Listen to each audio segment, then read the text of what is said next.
You are live. Hello. बोल भी दीपक ये मेरे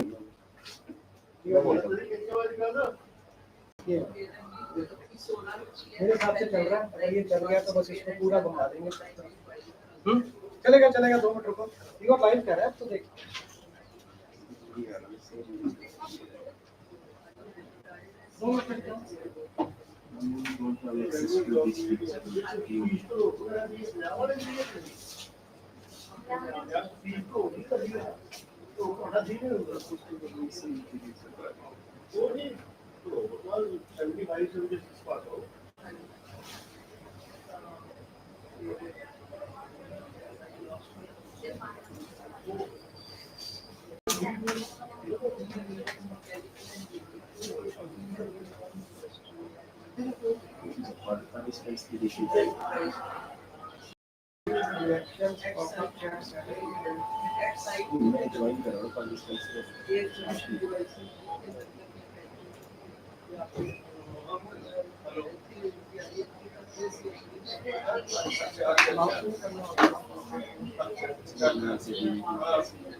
रहा है। गोपाल कृष्ण आपका भी कार्ड आया हुआ घर पे, तो मैं अभी 12 बजे चला जाऊंगा। मानो आगे। अच्छा सर को मैं बोल देता हूँ। और तभी ठीक है ना सर, आप चाय भी ले लीजिए। Hello, good morning to all. इधर चल रहा है। आप मेरा चलता है। Hello, hello. Good morning. Sir आप होस्ट हो ना इसके में भी। देखो चल रहा है, आ रहा है ना? I request everyone to take आ रही है? their seats. उधर फोटो आ रही है? A very good morning to all. बस आ रही है। It is my honor. चलेगा ना, सबके लिए चलेगा। सर अपना वो लिंक खोल के देखिए एक बार। अपने मोबाइल में अपने दूसरे लिंक है, ओपन करके देखिए।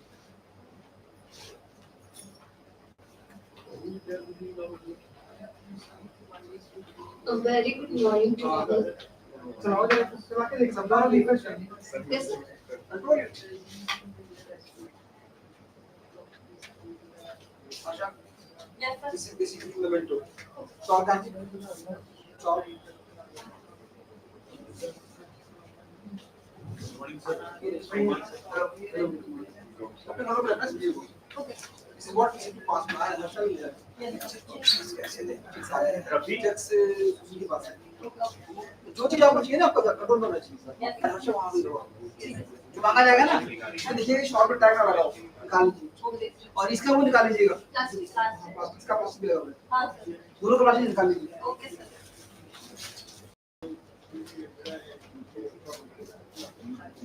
मेरा वो क्या बोलते हैं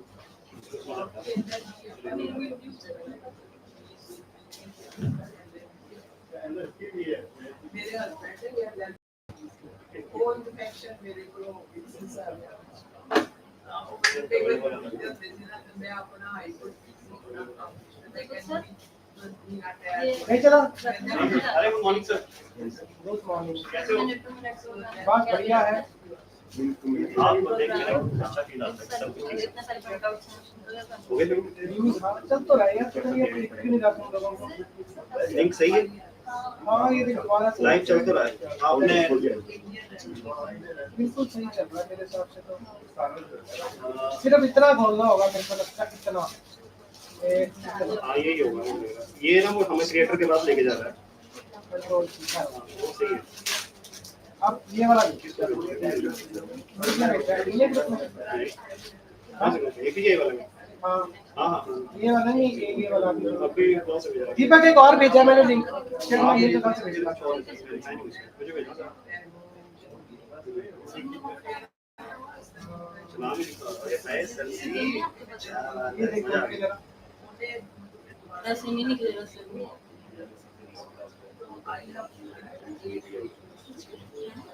इसका भी कर दूंगा।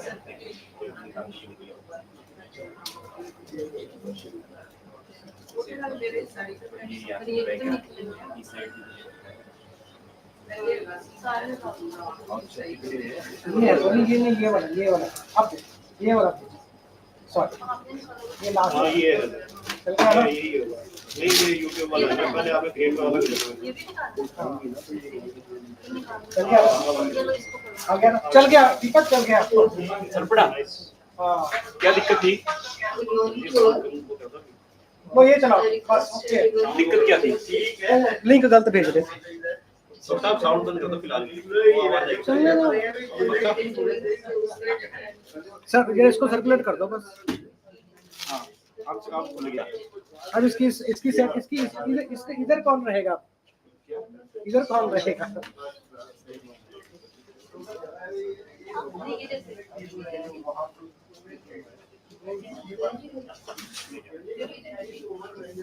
दीपक आप तो फोन मत देख लो ना ठीक है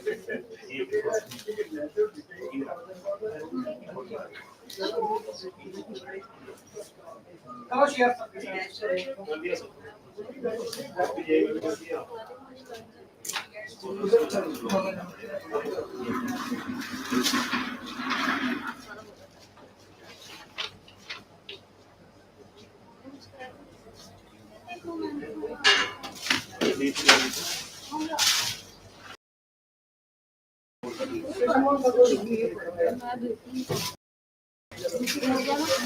ये वाला हो गया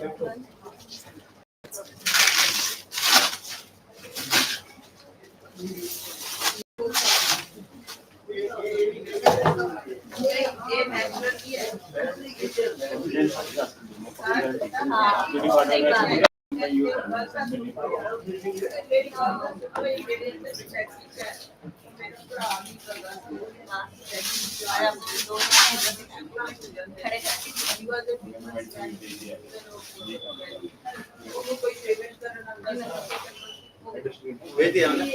चल रहा है लाइव है सब दीपक दीपक इधर देखो राजे लाइव चल रहा है अभी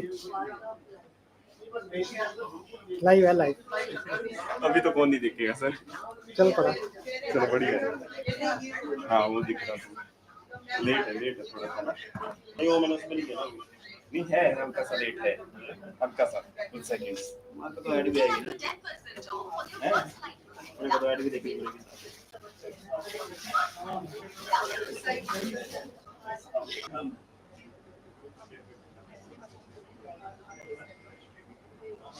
हेलो हेलो बेटा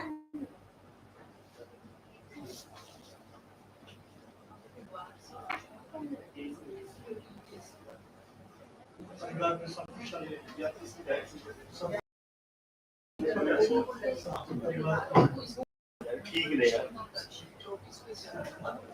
वाह ये ढाई जी ने वहां ये वो किधर ਨੂੰ ਭੱਜ ਗਿਆ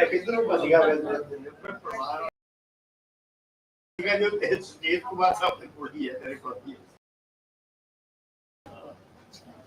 बोले ठीक है जिससे बच्चा ਨੂੰ मिलते बोला इट्स देयर लाइफ मतलब ठीक है क्या अगर ये तार के बड़ी वाली लगाए तो फूटेगा तो नहीं क्या मैं ये छोटी तार है ना हाँ मैं लंबी तार लगानी चाह रहा हूँ क्यों प्रॉब्लम है हमने तो यहीं पे रखना है ना सर बस या यहीं से घुमाना फिराना है थोड़ा सा तो वो बहुत छोटी तार है मुझे छोटी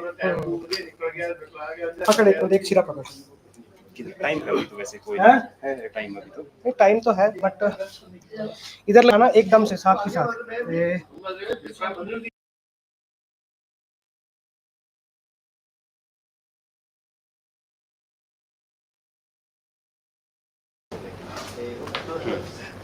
चल गया ना भाग गया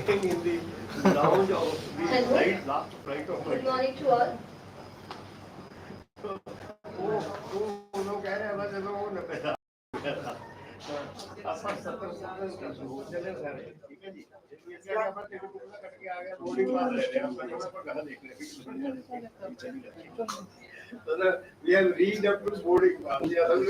ऑल छेड़ो बड़ी मुश्किल से चला बस इसको घुमा देंगे ना इसको घुमा देंगे ना ऐसे सर मेरे को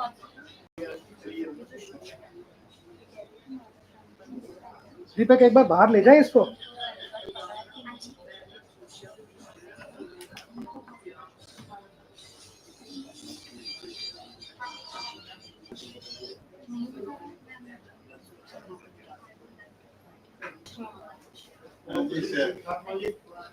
फर्स्ट क्लास मेहरबानी जनाब, उसी सुनाओ. Deepak I need your help now. तार एक बार बाहर लेके जाए.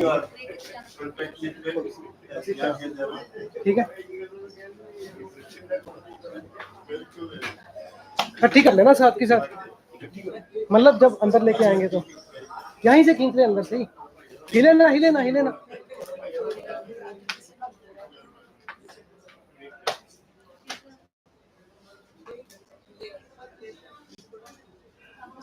शर्मा जी बस चल रहा है.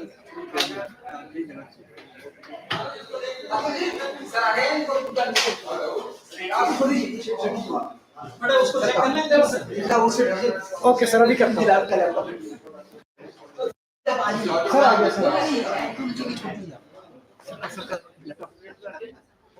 दीपक इसको अंदर ही. तो अगली बार होगा बट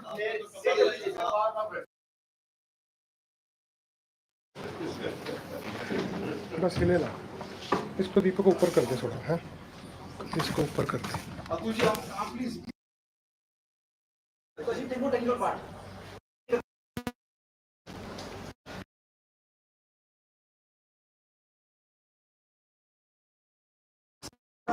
कौन से नंबर पे sequence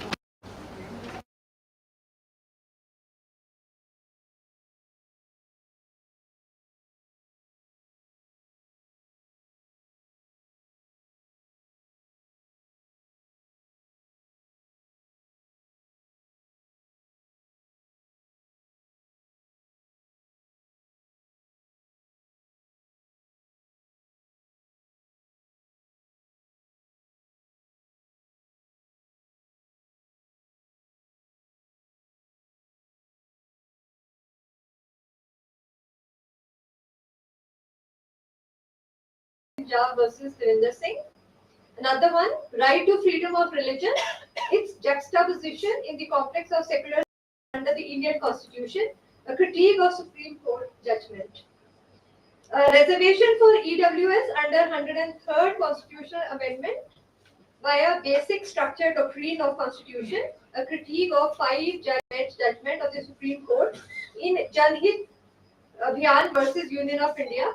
This research article published in the Journal of Institute in 2007 has found favor with the Constitutional Bench of Supreme Court in their decision making on the subject of reservation for EWS. Sir, we are grateful for your presence and we look forward to the memorial lecture. As chair, we have our worthy Vice Chancellor, Professor Renu Baig, and it is an honor to introduce ma'am to all of you. Of course, ma'am is not here right now. She is engaged in another program, but very soon she'll be joining us. So she'll be in chair. So Professor Renu Baig, besides being the first women Vice Chancellor of Punjab University, is a distinguished academician, researcher, and able administrator. She has held several key positions at Punjab University, including Dean University Instructions, Dean Research, Dean Faculty of Engineering and Technology, and Director UIET. She has a stellar academic record, having been awarded gold medal by Punjab University for standing first in BE across all departments in Punjab Engineering College and other affiliated colleges.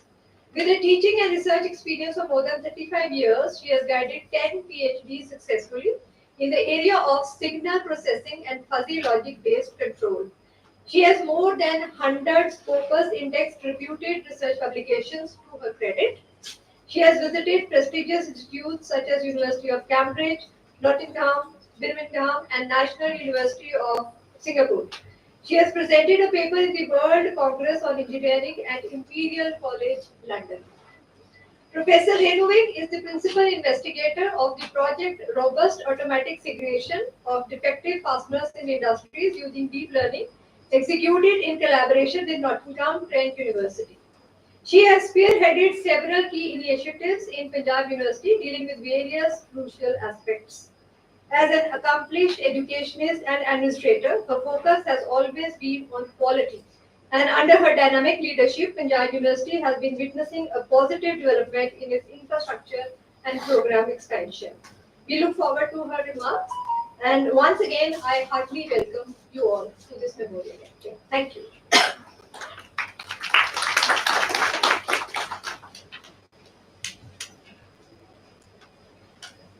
Thank you, ma'am, for the warm welcome and for introducing our esteemed speakers. Now, I would like to invite Professor Karanjot Kaur to kindly present a token of respect in the form of planter to our esteemed chief guest.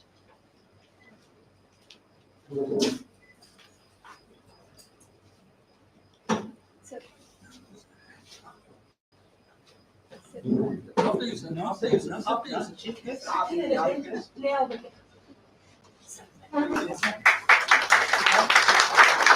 Now I request Professor Ravinder Kaur to gift a planter to our respected speaker.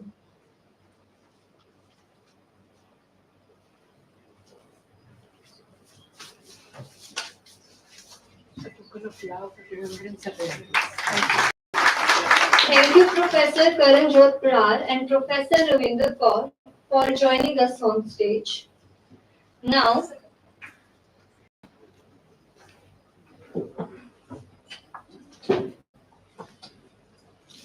I invite Professor Krishna Mohan to share a few words about Professor Gopal Krishan.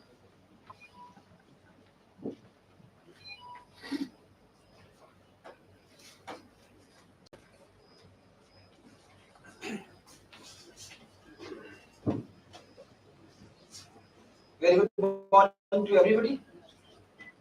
Most respected Sri Jayant Kumar Bhatia ji, Professor Virendra Kumar ji,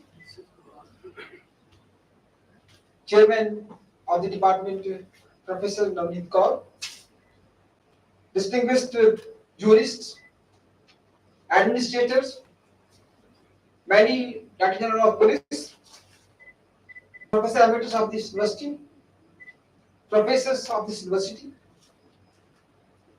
honored guests, research scholars, students, ladies and gentlemen.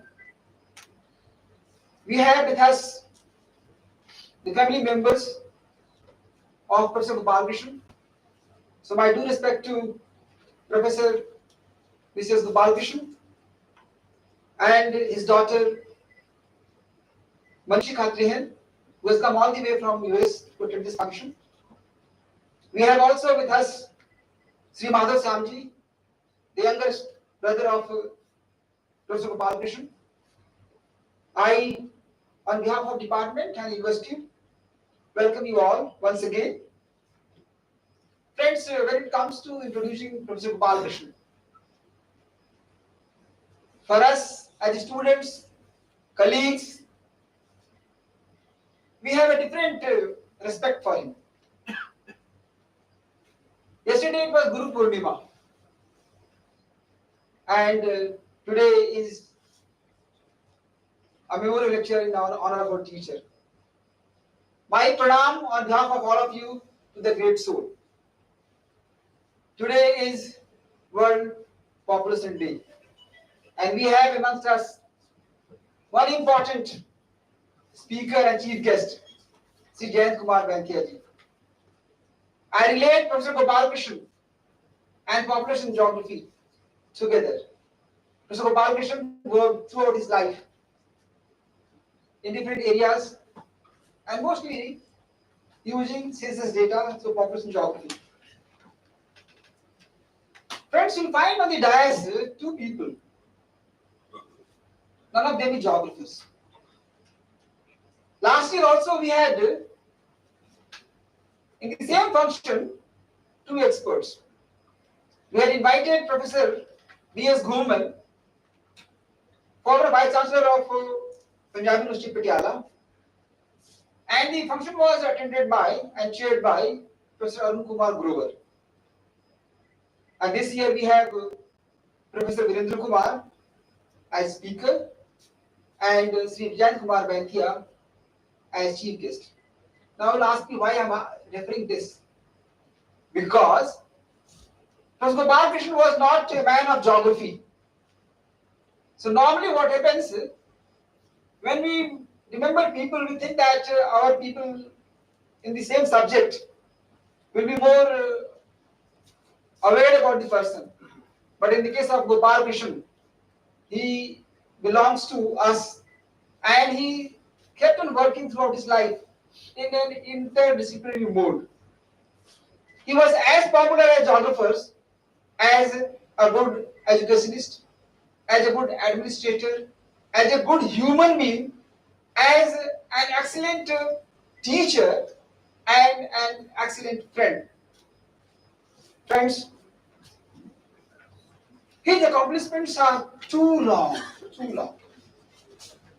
He was born in the pre-independence period in a small village, Bagowal, in Jhelum district, which is now in Pakistan. At the age of 7, the family moved because it was partition, and family was moving in different places. Initially at Kalka, then Shimla, and Jalandhar, and finally in Chandigarh. He was a great student, always topper, scholarship holder. But let me share something with you. He received a scholarship for academic excellence. He spoke to his father that are we not in a position to pay our fees without scholarship? So father asked why. He said there is another boy who needs this scholarship more than me. And he surrendered his scholarship at a young age, as a student. And father was so moved, he said, okay, fine, go ahead with it. He kept on doing very good in his academics. Joined Punjab University and completed his masters from this department. Before completing his PhD, he got a job. And let me tell you again a very important instance. When his PhD was completed, in those days theses were sent outside for evaluation. After the evaluation, one of the experts wrote to the Vice Chancellor of those days that the honorarium due to me should be given to this boy itself for an excellent work done. Now that is a very important achievement of person. Friends, he served in the capacity of Professor of Geography in our department. Also served as Senior Professor and Principal Advisor of Center for Research in Rural and Industrial Development. He worked as Principal Advisor of Planning and Development Cell, Mahatma Gandhi State Institute of Public Education, Punjab. He also worked as Professor of Regional Planning at National Institute of Urban Affairs, New Delhi. In this process, he wrote as many as 144 research papers. He completed 26 research projects, wrote 5 monographs, 19 map series published, 10 books reviewed, 14 books published, and the last book, The Vitality of India, was published very recently. And if you read that book, you'll find how much hard work he had done. Based on his continuous academic achievements, 4 important national bodies honored him by bestowing presidentship to him. The largest body of geographers, called as National Association of Geographers of India, he was president of this body, and this body honored him with 2 important prestigious awards. To begin with, he got Vachaspati Award, and later on he was also awarded Bhugol Ratna Award. Professor Gopal Krishan is one of the few persons in India who was president of not only Association of National Geographers, but also of the Institute of Indian Geographers, of the Indian National Cartographic Association, and also the Association of Population Geographers in India. Friends, he was honored with honoris causa by the University of Pécs, University of Hungary in the year 1996. And as a scholar, he visited different countries like USA, Germany, UK, Hungary, Slovenia, and he was recognized for his academic work, research work, and also as a great human being. Today, I'll be brief about his introduction because we have a person with us, Professor Virendra Kumarji, who is going to speak about him in detail, about his personal experiences, which will make you understand the kind of personality he was. He was a man known for his honesty, known for his sincerity, known for his dignity, known for his humility, known for his great teaching and skills, and always down to earth. He was a man in which there was complete absence of arrogance. And interestingly, you'll find that if those who know him very deeply, you'll find that he used to using a word called as very nice. You do anything, he will say very nice. Even if you are wrong, he'll say very nice. So we started learning from him that he was how polite and how humble he is. He was always, even if there is something which is not clear, spontaneously it comes out from his mouth, very nice. And then he'll realize, oh, I'm sorry, because that was his way of working. He always took everybody together. And for that, he will keep on insisting. And his one more important point was that whatever you do in your life, be focused. If you are focused, you will be always successful. Never get distracted. And that is what was there. So I'll stop here, and because we are going to listen Professor Virendra Kumar, and he will be filling all those things which I have missed. And with that, I thank you all for coming and joining us on this occasion. Thank you very much.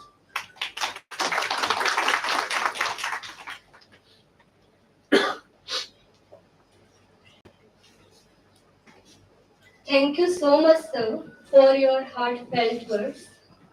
It is now time for the memorial lecture.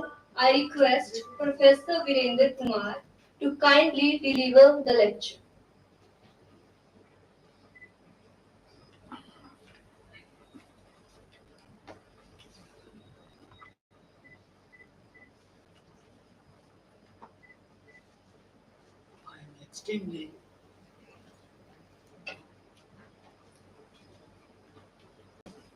I'm extremely honored to Professor Naveen Kaur, Chairperson of the Department of Geography, Punjab University, for formally inviting me to deliver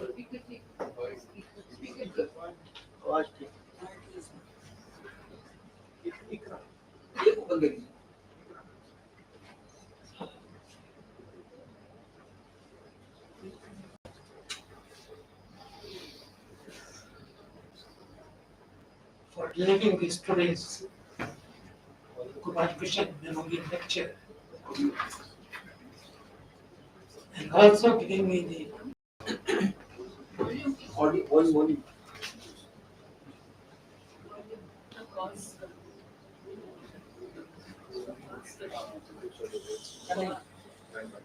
अभी कर लेंगे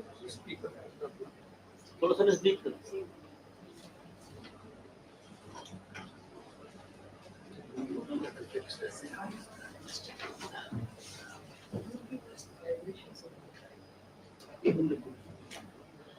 ठीक है sir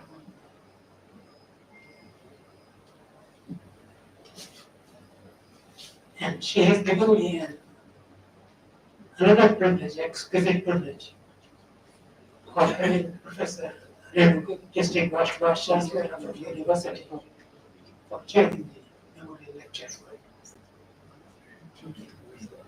There has yet come another better privilege for me. Mic check कीजिए mic check कीजिए बोला mic लगा mic पर करना है सर इसको बंद करो अतुल माइक चेक करो Hello.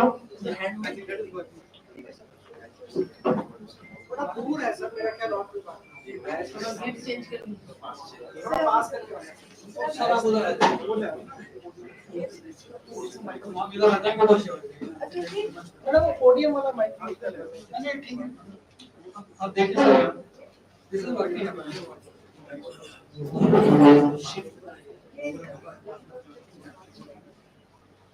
Next question.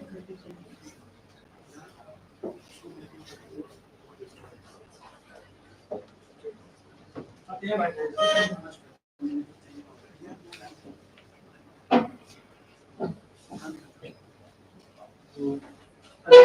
टेस्ट कर लीजिए थोड़ा सा पास रखना है बस आपको ठीक है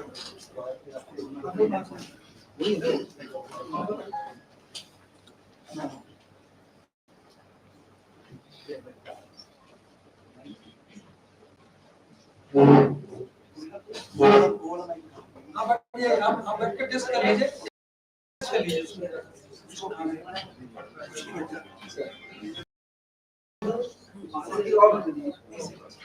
others will be switched off.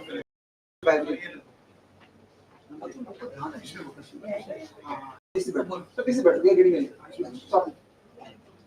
Sir, please. On the busy. थोड़ा आगे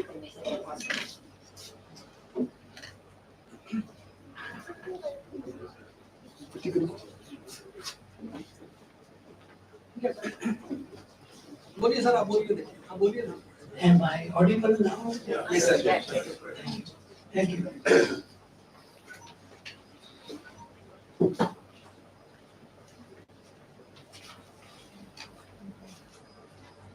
Yes, I was mentioning that there had come another privilege for me.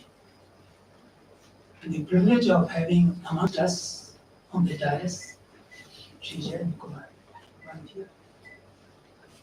a distinguished bureaucrat in his own right, as our chief guest. Your presence, Mr. Banthia, adds a special grace and solemnity to this memorial lecture. This I say so because by formal education, higher education, training and vast experience in the distinct discipline of demography,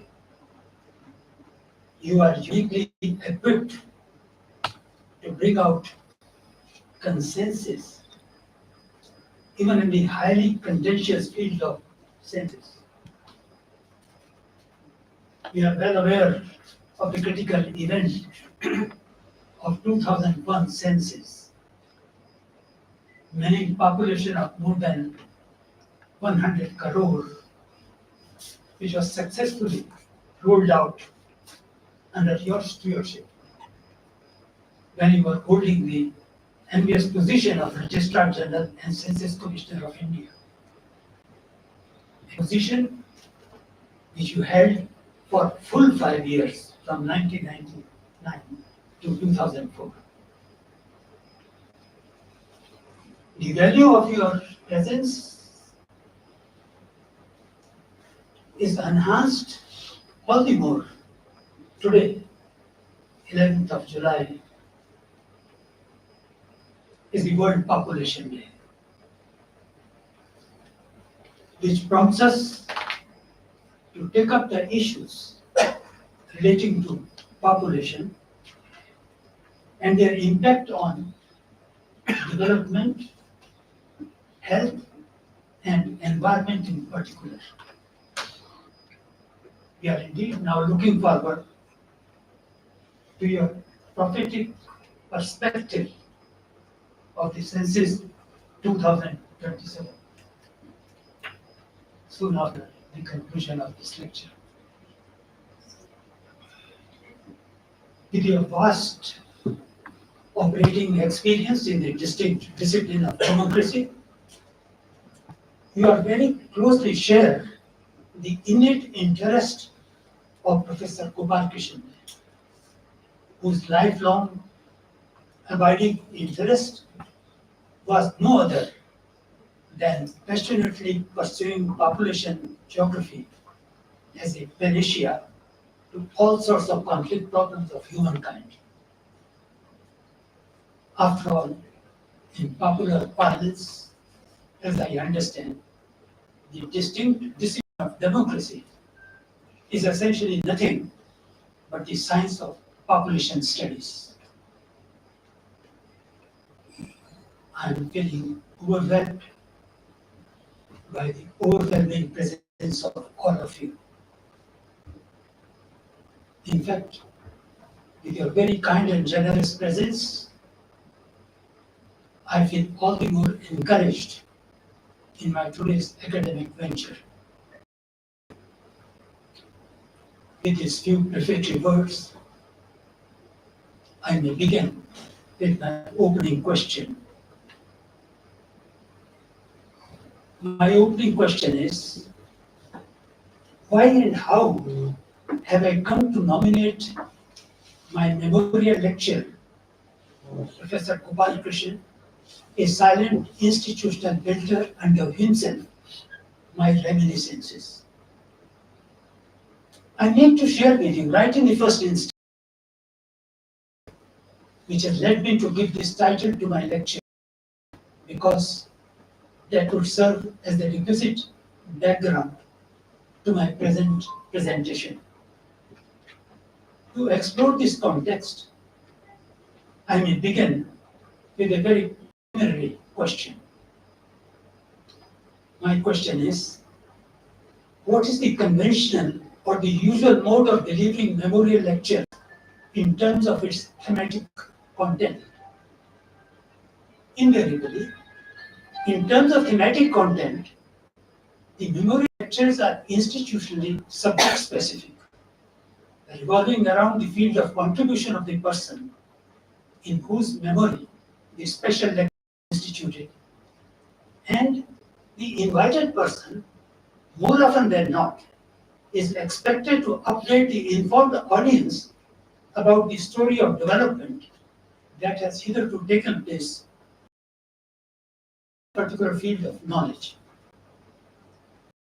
At this conventional measure, what should be the credentials of the persons invited to deliver the memorial lecture under the aegis of the Department of Geography, Punjab University, Chandigarh? Axiomatically, the invited person should be an acknowledged authority in the discipline of geography to deliver such a memorial lecture, which I am not by any stretch of imagination to meet that measure. I must candidly confess that I am not a geographer, much less than an expert in any field of geography or even its cognate or related discipline. Basically and essentially, I am a person trained in the discipline of law, and hitherto, during the past more than 25 years, since my formal retirement from Punjab University service in the year 1997, I have been admitted on the current contentious issue of socio-legal significance.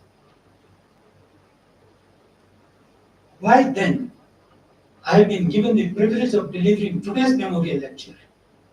And why then have I most willingly and spontaneously accepted that privilege without even a pause, murmur, or a second thought? the singular reason for giving me the privilege of delivering the memorial lecture, and also unreservedly, is reflected in the formal invite sent by Professor Krishan Mohan on behalf of the Department of Geography through a short cryptic WhatsApp message of May 17, 2025. What did the message say or write in his invite? I quote, he said, "Good morning, sir.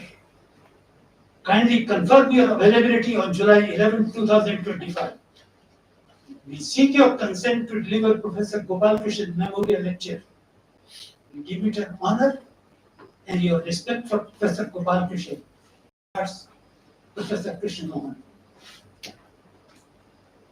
Their perusal of the invite reveals the reason why I am being invited to deliver Professor Gopal Krishan Memorial Lecture, and why the same also holds good for the assured acceptance by me of the extended invitation. Isn't it an endearingly interesting invite in which one and the same reason instantly served a dual purpose? What is that singular reason? That singular reason is my deep and abiding, and unquote, respect for Professor Gopal Krishan. And I have no moral ground to question Professor Krishan Mohan's informal invitation, telling me straight, kindly confirm your availability on July 11, 2025. Because the underlying cause of confirmation is premised on my deep and abiding respect for Professor Gopal Krishan, which is undeniably. In fact, this is an invitation which gives me an optionless option.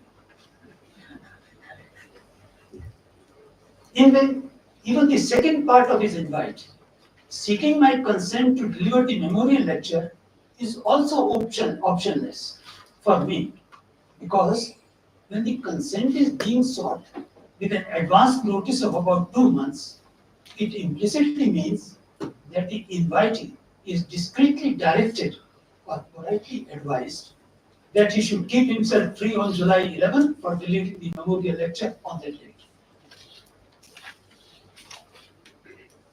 Quite apart from that reason of my deep and abiding respect for Professor Gopal Krishan, there was yet another added reason, perhaps more real, concrete, and substantive, which has not been mentioned by Professor Krishan in his communication of May 17. However, I am venturing to reveal that very reason and share the same with you, because I assuredly believe that that very unrevealed reason must have worked in the back of his mind when Professor Krishan Mohan thought of inviting me for delivering the Professor Gopal Krishan Memorial Lecture for the year 2025. Defining that reason, however, is slightly contextual. Since that reason constitutes the critical background of my today's presentation, I need to recall, revive, and reconstruct its context. A happening which took place a year ago, exactly a year ago in the month of July 2024, when I received an invitation from Krishna Mohan to attend Professor Gopal Krishan Memorial Lecture to be delivered by our own distinguished colleague, Professor B.S. Goman, on July 10, 2024. This was the invite, July 2024. Good morning, sir. You are kindly requested to raise this occasion, as Professor Gopal Krishan had always very high regards for you. I very humbly request you to share my personal request to Madam Pragya Kumar to accompany you to grace this occasion. Professor B.S. Goman shall be speaking on topic Envisioning India as a Developed Nation by 2047 from Balanced Regional Development Perspective. And the chief guest on this occasion, Professor Arun Kumar Gurwar, former Vice Chancellor, Punjab University, Chandigarh. Best regards, Professor Krishan Mohan, Department of Geography, Punjab University, Chandigarh. It was this communication of July 7, 2024 from Krishan Mohan that made me feel baffled, completely nonplussed, something like a proverbial bolt from the blue. This was so simply because it instantly reminded me, as if it was an invitation that we received only the other day from Professor Gopal Krishan himself, inviting us to join Professor G.S. Gosal Memorial Lecture to be delivered by our own distinguished colleague, Professor B.S. Goman, in this very complex, at this very time. And my written response to his invite was,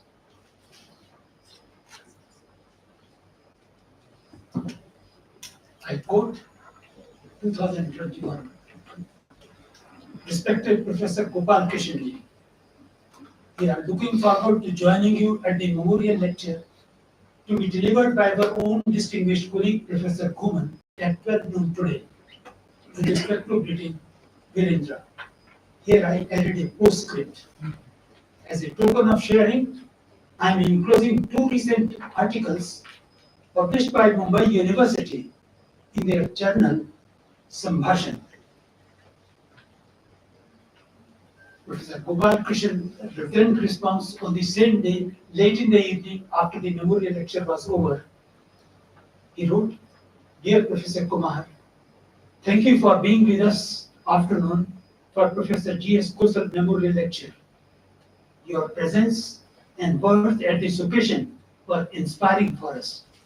Also, it was thoughtful of you to share the script of your two recent published articles revisiting Gandhi and Dissent or Defection. I look forward to going through these in early coming days. With abiding regards, Gopal Krishan.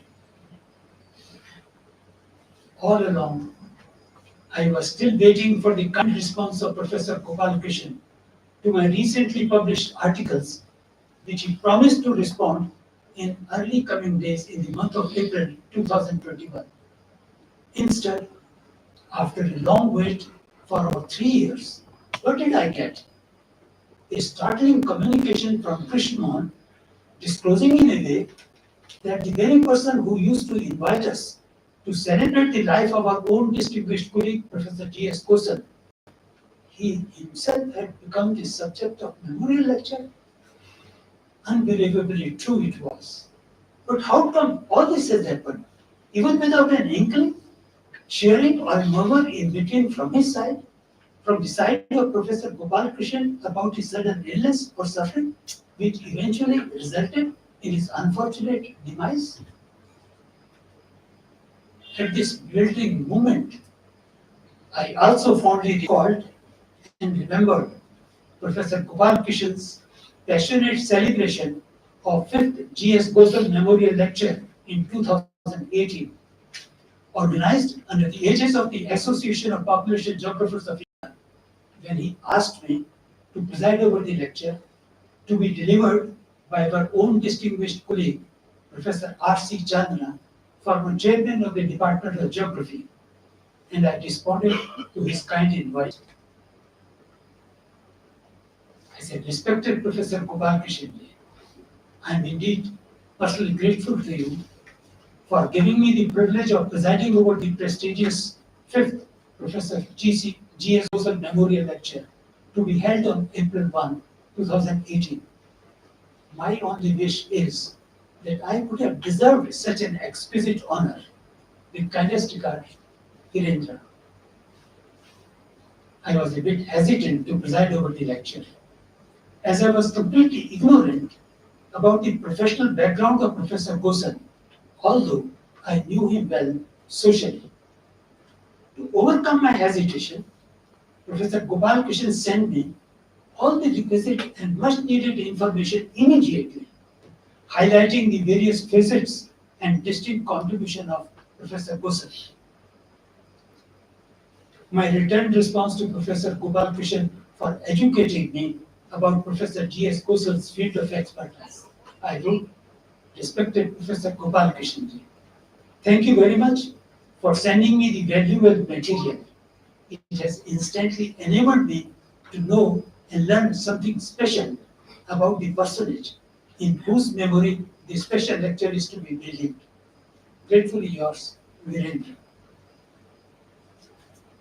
After the conclusion of the memorial lecture on 1st April 2018, Gopal Krishan wrote to me, Happy birthday, Professor Virendra Kumar. May the divine bless you always and in all ways.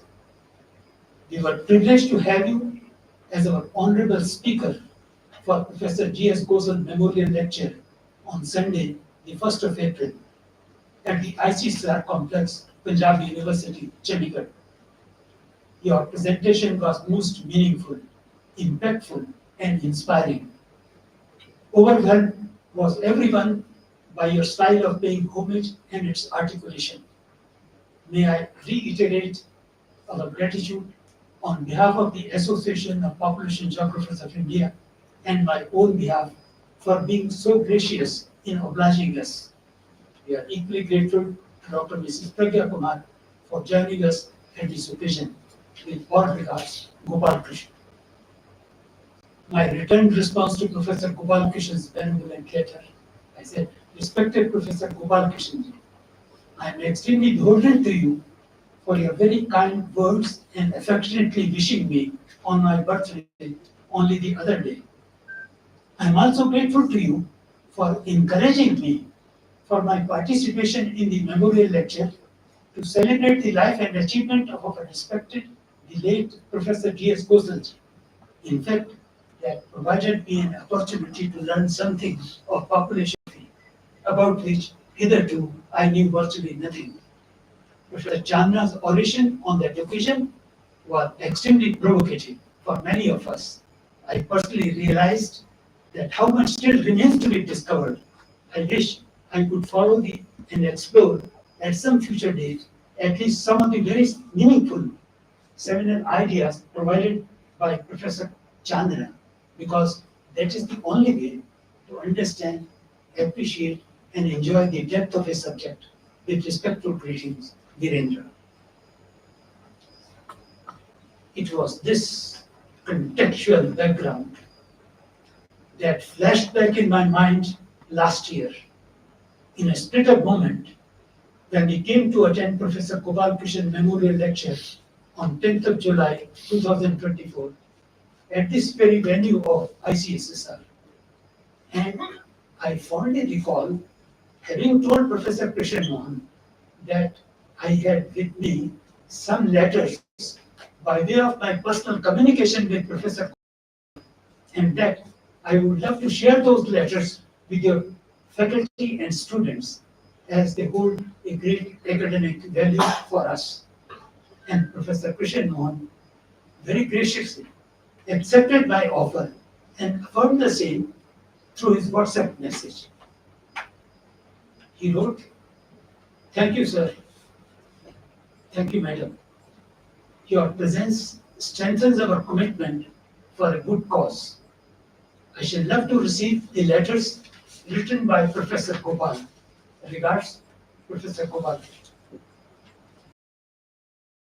My own strong feeling is that it is this promise of sharing my personal communication with the faculty and students of the Department of Geography that must have moved Professor to invite me to deliver today's Professor Gopal Krishan's memorial lecture, and thereby redeem the promise he made last year, that is on 10th of July 2024. A bare perusal of those communicating letters, Professor Gopal Krishan, during my academic interactions, which I shall be sharing with you in a while, that has led me to nominate my memorial lecture as Professor Gopal Krishan, a silent institutional lifter unto himself, my reminiscences. Through the instancing of a few communicating letters with Professor Gopal Krishan, I wish to share with you in the tradition of Aap Biti, Jab Biti, that how do I respectfully recall and remember him as a silent institution builder unto himself. In my today's presentation, via these communicating letters, I would love to share with you, right in the first instance, to begin with, a small academic encounter that I had with Professor Gopal Krishan way back in the year 2008, my first academic encounter with him, which though lasted barely for just less than 10 days, and yet it turned out to be a huge experiential lesson revealing how to build an institution through its institutionalization by setting up standards of its own kind. I repeat, how to build an institution through its institutionalization by setting up new standards of its own kind. This indeed is the refrain of the rest of my memorial lecture. Although it may sound strange, but true it is when I say that both of us, Professor Gopal Krishan and myself, lived close by on the sprawling campus of Punjab University in Sector 14, Chandigarh, for more than 3 decades.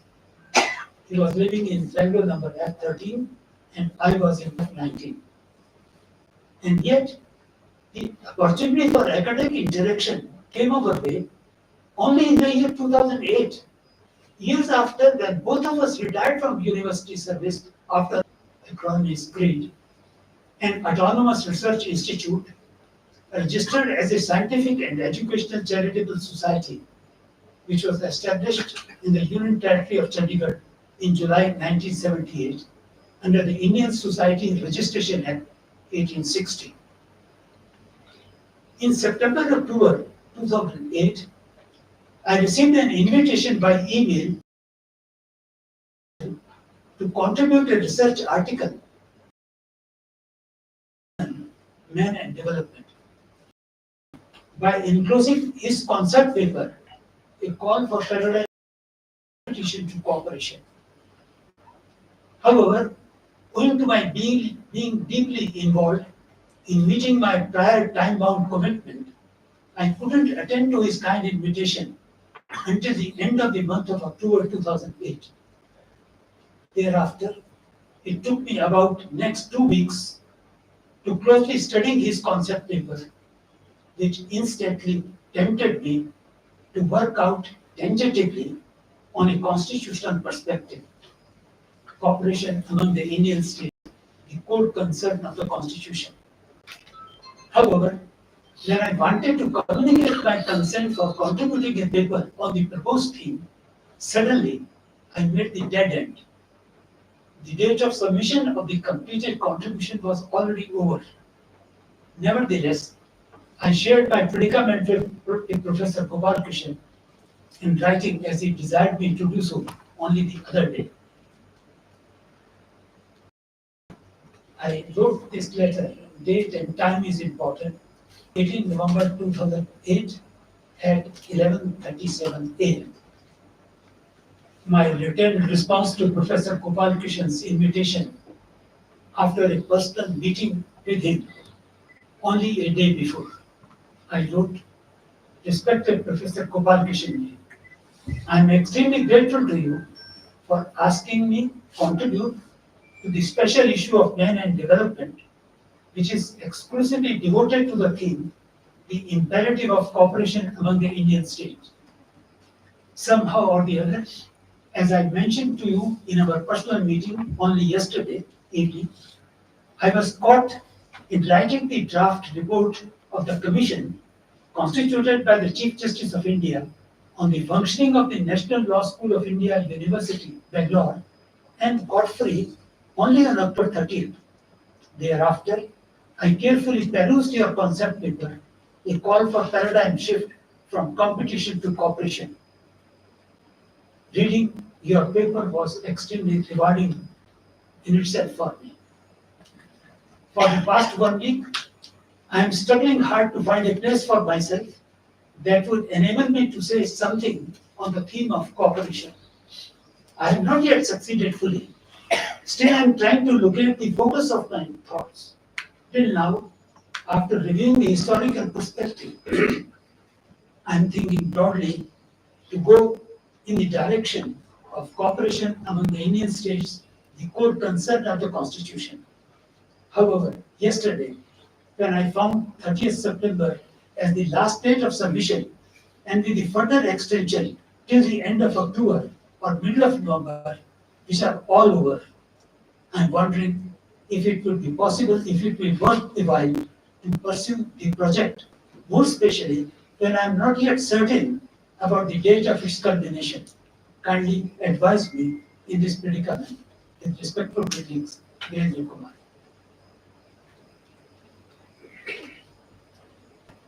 Response of Professor Gopal Krishan on the same day, in the next less than half of an hour, next than half an hour, he said, "Dear Professor Kumar, thank you for your email.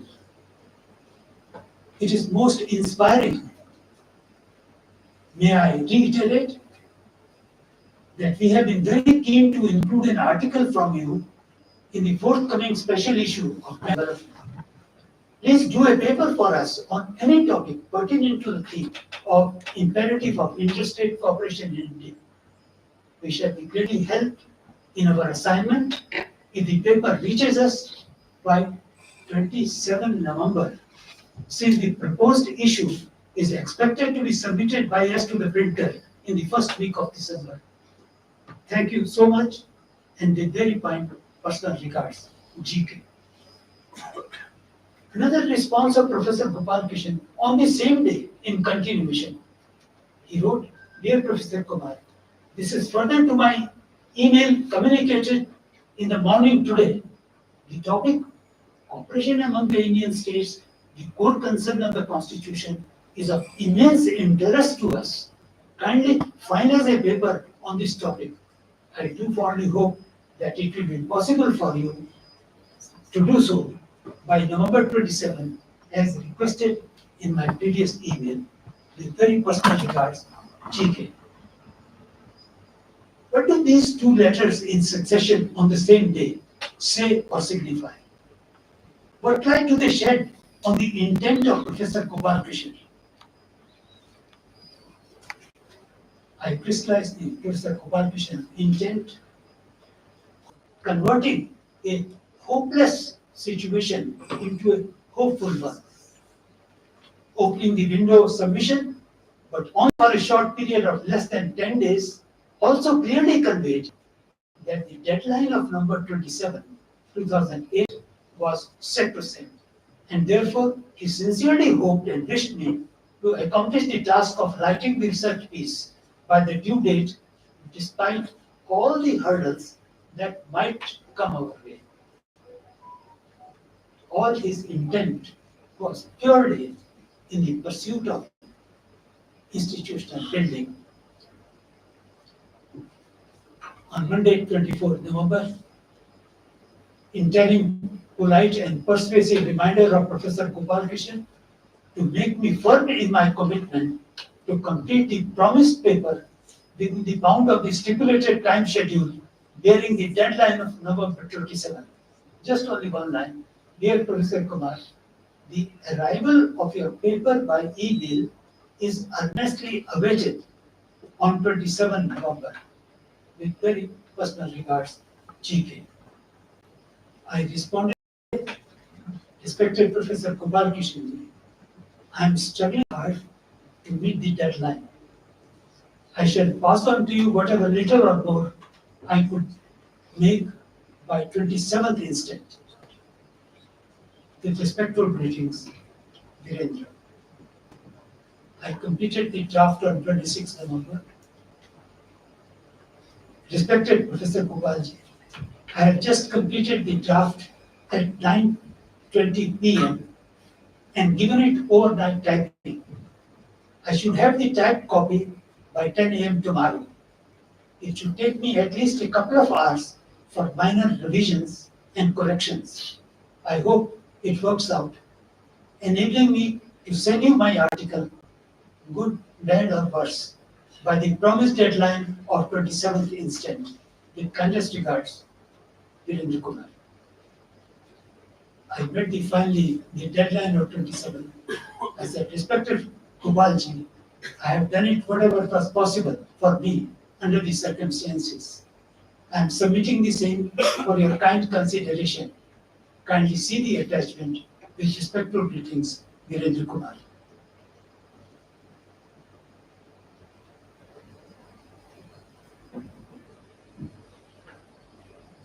Professor Gopal Krishan sent me the edited copy of my article by converting its legal format into a social science format within a week, which was indeed a grilling exercise. My written response to his communication was, respected Professor Gopalji, I do admire your painstaking revision and editing my paper. I have just finished the task of revising, completing the footnotes assigned to me, and also prepared the abstract of about 150 words. I hope it meets your requirement. Kindly do check up the text after footnote 10. I could not handle the footnote. With kindest regards, Virendra Kumar. Here comes January 15, 2009, a small note of gratitude. Respected Professor Gopalji, I received a copy of the journal Man and Development yesterday afternoon with utmost pleasant surprise. I am extremely beholden to you for your very kind encouragement. You are truly juxtaposed between man and development. With all my respectful greetings, Virendra. Here in this juxtaposed position lie the rudiments of an institutional builder. Right on the same day, 15 January, as a token of sharing, I sent him an invite.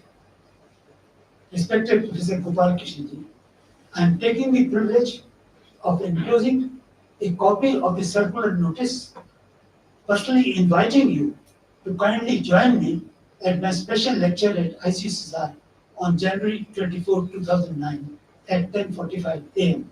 with respectful greetings. This was the lecture which he joined. I addressed myself on the dynamics of reservation policy towards a more inclusive social order, and it was chaired by Honorable Justice Ashok Khan, who was to come along with us, but he has last minute I received the message that he would not be able to join us. This was way back in 2009. Henceforth, Professor Gopal Krishan became my constant companion and a valuable critic in all my academic ventures, mostly revolving around the social-legal conflict problem. Thereafter, he attended all my special lectures. This was on 13, the right of children to free and compulsory education. This was another 14, the role of judiciary in bringing about a systematic change of nota in our body politic. It was again chaired by Justice Ranjan Gogoi. With this background, I return to respond to my opening question. Why do I respectfully recall and remember Professor Gopal Krishan as a silent institutional builder unto himself? I raise an expository counter question. My question is, who is entitled to be called or christened as an institutional builder? In my own perception and understanding, if an academic can rise above and go much beyond himself and offers others an exceptional learning experiences with a strong research culture to be read as innovative by questioning the status quo, then he is worthy of being acclaimed as an institutional builder. He instantly makes others do and accomplish what he himself is truly capable of doing and achieving, and thereby progressively leading the society towards a better social order. On the basis of my academic relationship with him, I found Professor Gopal Krishan, a very distinguished colleague, self-effacing, always soft-spoken, and a man of few words, who was thoroughly grounded in academic research culture.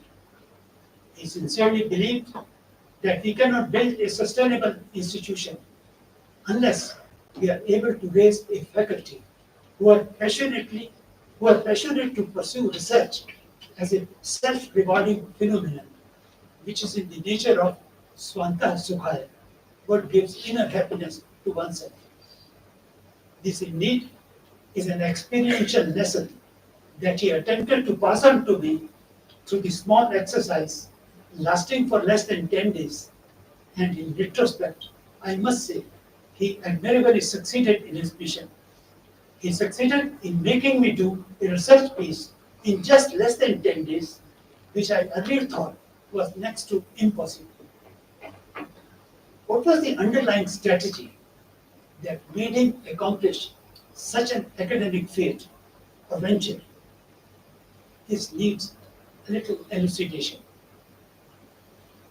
Professor Gopal Krishan was the editor, as I mentioned earlier, of Man and Development, which indeed is the real recognizable face of the institute, Center for Research in Rural and Industrial Development, wherein he was holding the prestigious position of a senior professor and its principal advisor. He was passionately engaged in building up the image of this real recognizable face through the process of what I call the process of institutionalization of the journal. That is, by transforming the journal into an integrated organic part of society so that the creed can effectively play the role of projecting new ideas, thoughts, concepts, values. I'm using the word values in the most enlightened sense, and thereby truly become an active agent of rural and industrial development on lasting basis. This was the center which was being nurtured by the close association of such luminaries as Professor Manmohan Singh and Professor R.P. Baba. Professor Manmohan Singh, after becoming the Prime Minister of India, and Professor R.P. Baba, after assuming the position of Punjab University, they were more passionately involved in building up the image of this university. In fact, on May 29, 2025, at the memorial service of Professor R.P. Baba, his daughter, in her obituary reference, mentioned the three areas of primary interest of Professor Baba in his life, which, apart from Punjab University, the Tribune, of which he was the lifelong trustee, especially included creed. To drive home the point of institutionalization of the journal, let me share with you just one small concrete instance of showing how to invite a person and persuade him to do a meaningful book review for the journal Man and Development. I received a letter, November 7, 2009, from Professor Gopal Krishan, and my response, his invitation was, Dear Professor Virendra Kumar, how fondly I wish that I had your mobile number to reach you earlier than I could. The intention was to request you to review the book titled as Legal Grounds, Natural Resources, Identity and the Law in Jharkhand, edited by Nandini Sundar for coming December issue of our journal. Miss Nandini Sundar is Professor of Sociology at the University of Delhi, and this edited book runs into 215 pages of text plus 45 additional pages of appendix, bibliography, and other information. We believe that it would be possible for you to review it by the end of this month. The review may run into 4 to 5, 6 printed pages. On hearing from you, I shall ensure an early arrival of the book at your residence. Please do oblige. Could you also please email your mobile number so that we can reach you as early as possible in any emergent situation in particular. With very personal regards, sincerely, GK, editor, men and developer. It is you who prompted me to have the mobile number. I did not have the mobile number by that time. I wrote back, respected Professor Gopal Krishan, thank you very much for your kind letter. I have already received a copy of the book for my review, for writing a review. I am grateful for giving me the opportunity to read something which I would not have possibly done otherwise. On first blush, it gives me a very heavy reading. For having an insight into the posed problem, I do anticipate an academic challenge. With respectful greetings, Virendra. On December 8th, I completed my book review. I am enclosing my book review. This book gave me a very hard reading. Nevertheless, I have done my review on the basis of my understanding with some difficulty, maybe partly because of the paucity of time at my disposal.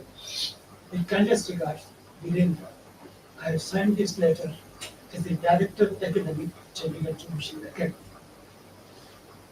Now, what is the emerging lesson from the simple exercise of doing a book review in institutional building? Professor Gopal Krishan's invitation to do a book review for their journal, Men and Development, represents an instance how to gently persuade the reviewer to do a substantive review and not just a peripheral one. It should truly serve the purpose and genuine interest of the informed readers by bringing into light the quality, purpose, and argument of the book under review, and explain how its stream of thought is relevant to us in our contemporary society. To accomplish this singular objective, the very mode and manner of extracting the best out of the reviewer is what I tend to call institutionalization of the normative standards for the generation of academic scholars, and thereby truly building up an institutional setup. Such standards are not in the format of formal rules. These are to be deciphered, realized, and abstracted from the body of the review article itself. My added annotation on this is that this process is similar to the one as we experienced in the realm of law, in which the underlying principle for the decision of a judge in his or her judgment in a given case for the ratio tested is deciphered and abstracted. Just one more reminiscence in aid of institutional building. I fondly recall my invitation to Professor Gopal Krishan for helping me to build the Chandigarh Judicial Academy, Chandigarh, of which I was, to my utter surprise, entrusted the responsibility by the Board of Governors of Chandigarh Judicial Academy in October-November 2009. The object of their entrustment was to build the Chandigarh Judicial Academy as an appropriate institute for training the young judicial officers from the states of Punjab, Haryana, and Union Territory of Chandigarh by designing suitable course structure and also to organize refresher courses for additional district and session judges for updating their knowledge of law.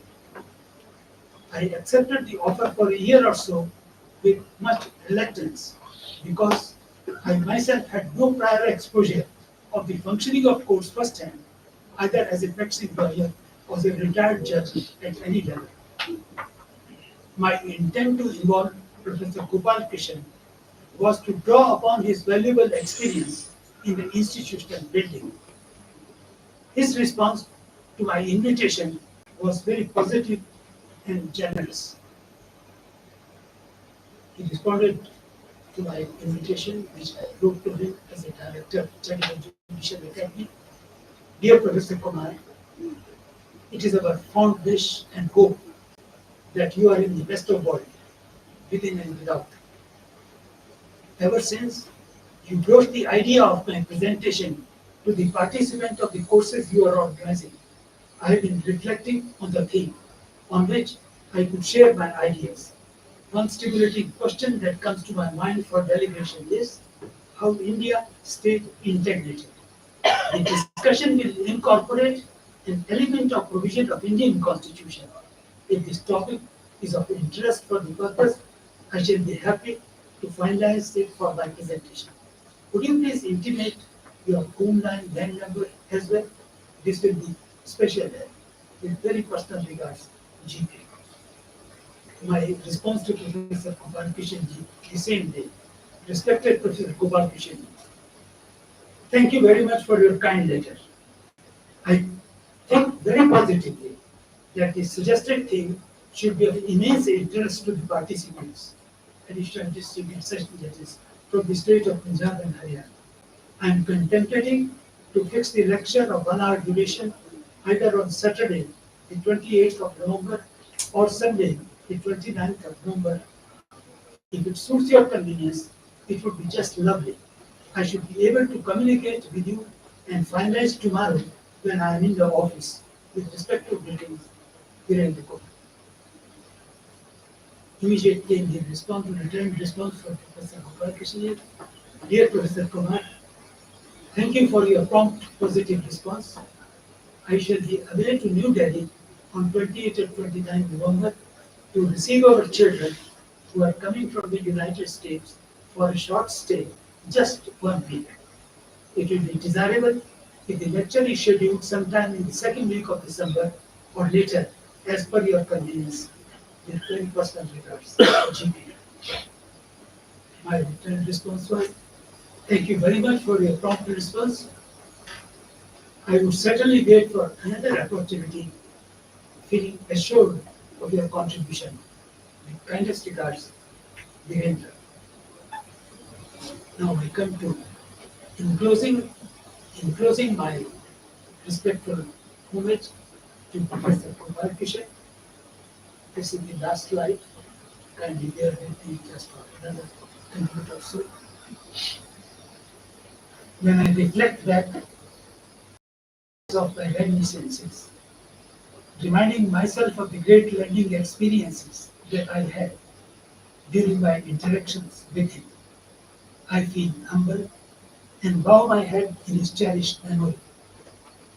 However, when I happen to look at the curriculum and obituary reference made by one of his distinguished students, Professor Leena Singh, formerly Professor of Geography of MD University, I realized that how little I knew about his varied accomplishments and multi-faceted personality. His portrait of life was much bigger and sublime than I could ever imagine. Let us therefore celebrate the life of Professor Gopal Krishan with due solemnity and reverence, and imbibe the values for which he stood steadfast throughout his life, both as an academic par excellence and a noble human being. That is our homage to him as one of our most adorable, distinguished colleagues, inspiring friends, and a mentor to many of us. Amen. Shubhamastu. Thank you.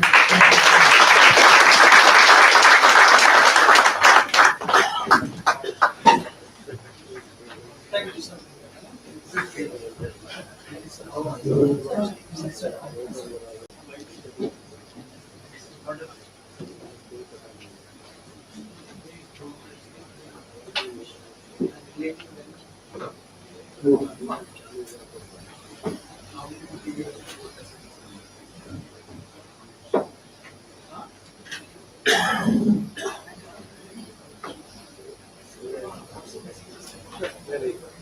Thank you so much, sir, for your lecture. We are truly honored. Now, I request our chief guest, Shri Jayant Kumar Banthia, to kindly address the guest.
I'll use the time. Hello. Can you hear me, please? Yes. Thank you. I'll just use the time while the technology sets up, which I have to remove over the time.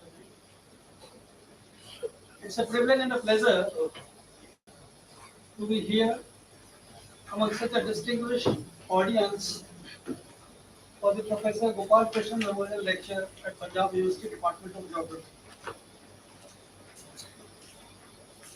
Very distinguished Professor Virendra Kumar ji, Madam Gopal Krishan, and the family members, Professor Krishna Mohan, whom I have been in touch, Madam Professor Navneet Kaur, Professor Renu Vidji, Vice Chancellor of Punjab University, my colleague Madhu Shyamji, a very, very distinguished audience here. My pranams to everybody because I think 60-70% of the audience is very elderly to me, very knowledgeable. So it's a privilege to be speaking to such a distinguished set of people. Well, we had a wonderful vision of having a glimpse of Professor Gopal Krishan's academic excellence and his role as an institution builder, which is an extremely difficult and challenging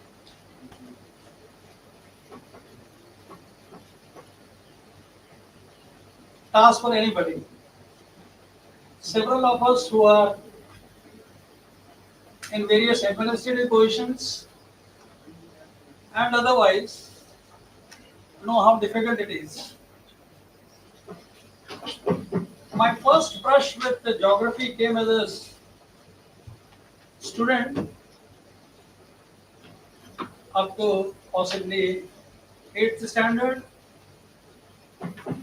But suddenly I found that while appearing for the UPSC exams, I had a background of chemistry and biology, so I had chosen obviously those subjects, including higher chemistry and higher botany for my IAS exam.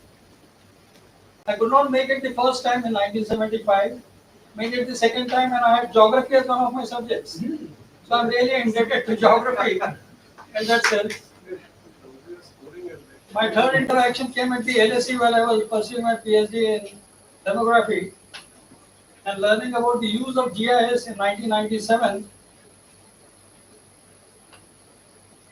how cholera spread in the city of London. That's one of the most famous maps in the GIS world. And I was so much told that although I was a student of demography,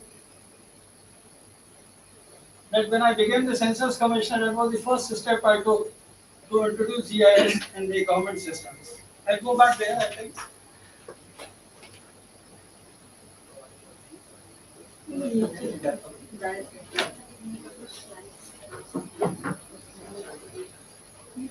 Hello. Yes. Good. So I've decided to dedicate this lecture to Professor Gopal Krishan and trying to tell legendary a little something I know about geography as such. So please pardon me if I am not substantively covering the art and science of cartography, which is very critical in any case for the census operations. So as usual, when I became the Census Commissioner, even before when I used to go to the office of the Census Commissioner, I used to look at the illustrious board there before my name appeared, and it was a very daunting thing. Looking at the British ICS officers, what stake they had in this country, to measure the population and its characteristics. But the devotion which they pay is phenomenal, unparalleled, I would say, because it is so very well documented. So I would shudder and really think that whether I am capable of sitting on this chair. Also, there were circumstances which were extremely important. On 11 July 2000, at AIMS Delhi, the NFPA and the Ministry of Health celebrated the birth of the 100 billion girl child. And census was yet to come. And I was wondering if the population census 2001 returns with a population of less than a billion, what happens to this girl child? But they showered with gifts and gifts and gifts. I have become the billion. I have deliberately put the names in the red. These are the census commissioners who were in the intervening period, who were not in charge of conducting the census but processing the census data. So that's the difference between the two. The last of the ICS officers to hold the post in independent India was Professor Mitra. Very few in this room would know him, but he was a giant of a man, not only as a civil service officer but as a census commissioner. These are very simple things about what an accurate population census as defined by the UN. There is a full UN manual on the population census, like several of the manuals. Let's divide this. We have to cover all the individuals and the household. It's important to discriminate and distinguish between the individual characteristics and the household characteristics. For example, every individual will have a religion. But every household cannot be given a religion because maybe people of two different faiths marry together. It's very important to distinguish some of these things over there. There are several other characteristics which relate to a house, which is a common entity and not an individual entity, and so on and so forth. Define periodicity, accurate, etc., etc. I'm not getting into the details. There are veterans in the hall on this. The phrase CCI, Census Commission of India. Census Commission of India is the final authority to declare the census result. Or if the Census Commissioner did not have to go to the Home Secretary or the Home Minister or the Cabinet to say this is, please authenticate. No. As an individual, I was responsible. If one person to be hanged in this country for wrong census, it was me. It is an independent sole authority. Every report of the Indian census in 1872 is signed by the Census Commissioner by name and not by the institution. And there is a unique feature in the Indian census. In several countries, there is a Bureau of Statistics, Bureau of Census. The head of the state declares, not in this country. We are truly democratic in that sense. What is the main purpose? I would just take you to the second bullet point. Critical distinction between census and surveys. Census is all about small area statistics. You want to know the population of a village or a demographic characteristic of a village in this country by one single source, it is census. There is no other source in this country. There is no other source. And that is accepted by everybody in this country, including the Constitution. Which is what I have said about exactly using the same concepts and definitions. There is also the questionnaire.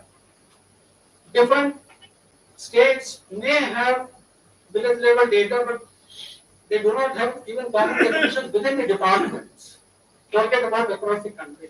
It's a very critical feature, and it hugely impacts day-to-day life of the villager and people in this country. Census results may or may not meet the expectations, illusions, assumptions, targets claimed to be achieved by state and central government for social and political groups in the country. Census is not there to prove or disprove anything. It is all independent on its own. A very powerful, independent and unbiased tool for government and society I use the word society because that is what I am going to deliberate on, to act ab initio or carry out mid-course corrections for the betterment of the people and its various constituents based on geography, setting, social, economic, and demographic characteristics. I try to demonstrate something in the few minutes I have. Census is not a survey to provide criteria for eligibility or otherwise of any beneficiary scheme the government may wish to launch. It's extremely important to understand this. A lot of people say, and this scheme, this is happening, etc., etc. It's not something like that. Census Commission used to be a joint secretary level office in Government of India. Election Commission, which is a constitutional body, is headed by 3 officers, not one, who are beyond or in the rank of cabinet secretary. See the difference. And there are 3 people conducting not a simultaneous election in this country. Now we have got 9 rounds of election and all that stuff, even for the parliamentary state elections in any case. Here, one poor man, the Census Commissioner and his officers conduct the entire thing simultaneously. So I just want to draw your attention to a very fundamental difference. Census is supposed to be the biggest peacetime administrative exercise in this country and elsewhere in the world. It's the biggest peacetime activity. Always remember, in census, the government goes door to door of every house to elicit information. What happens in voter registration? Participation of census is mandatory for every resident in the country. Resident, not citizen. Please understand the word. We are hearing this Bihar electoral roll, citizenship, and other things. And non-participation is punishable. A census officer can punish an resident in this country who does not respond to a question. It has happened incidentally. Census is persuasive and not a coercive exercise. Duty is cast upon the Census Commissioner of India for full coverage. None of these duties are cast upon the election commissioners. I have no disrespect for any institution, but I'm just trying to find out. Virtually in all government exercise, people have to go to the government. Participation is not mandatory. For example, it's not mandatory for the election commission to ensure that every eligible person is in the voters list. We have hundreds and millions of cases not being in voters list. We are happy. Neither it is necessary for every registered voter to vote in an election. Election results can be declared even if one vote is cast. Census, on the other hand, is all about complete count, reliable, accurate, and credible census. For your information, exact undercount in Indian census has been to the extent of 1.8%, which means people omitted and people counted twice. The difference between the two. And that is a statistical exercise which is carried. So now I'm coming to the 2001 census. We devised this survey, it came in-house in a participation. There were no numbers prior to this. There was nothing to cling on to. I thought it was extremely important. My colleagues are here, they will bear me out. As you see, we have put 2 houses over there, which is the housing census. Housing census is a very important exercise. Actually, it is population and housing census of India. And you see 4 figures over there. The first is the lady, 2 are the children, 0, 0, and 1. So 2, 0, 0, 1 is actually the lady. It's a family. And at that time, we are talking about replacement level fertility. So it is 2.01. It is a highly creative logo. And the words people oriented, etc., was superimposed. So it was very important to cling on to something for everybody. And we, as the census officers of this country, we thought we required to latch on to something. Why we are doing this census? So I'm just trying to give you a glimpse about the 2001 challenges. We carry out an exercise, we being the census office, registrar number, census commissioner, where all the stakeholders in the country in different cities, at least 4 zones, Delhi, Calcutta, Chennai, and Mumbai, where we go and talk to the stakeholders, what is the information you are looking for, what is the data you are looking for. So there is a data collection seminar. In 2001, we got 2,000 requests to be included in the census questionnaire. Obviously, nothing can be included because there are UN guidelines about comparability, continuity, and so on and so forth. One of the key questions was disability. There were several protests outside our office on Mansingh Road. Disability must be done. Disability is a highly technical issue, but we were forced to take it, etc. Separate identity for unique. The third gender had not been conversed anywhere in the world. You always classify competition by male and female. The famous Jabalpur case took place where, for the reservation of the women's seat, a eunuch participated, saying that he or she is eligible to contest as a women candidate, and that went as a very famous legal case. So there were requests that we should introduce in the 2001 census the third gender, which subsequently has been added in 2011 census. But India is the first country to do so legally in a census. Slum enumeration, slum populations, for extreme government, there was nothing known as a slum demography. We introduced the whole concept of slum demography without a single rupee being spent. Carving out the census, slum enumeration block out of the total pay and creating a data set. So there were a lot of innovations which were required. So you were talking about innovations as the importance of institution building. This is some of the examples I'm trying to give here. We introduced for the first time when a census enumerator used to come, they would collect information from any one of you, but you would not know what has been collected. The people's participation in that sense was zero. You did not know what your religion had been written, what your caste, etc. You assumed everything. People trusted, which is a great thing. In 2001, we introduced whatever the enumerator has collected, he obtains your signature. You cannot deny.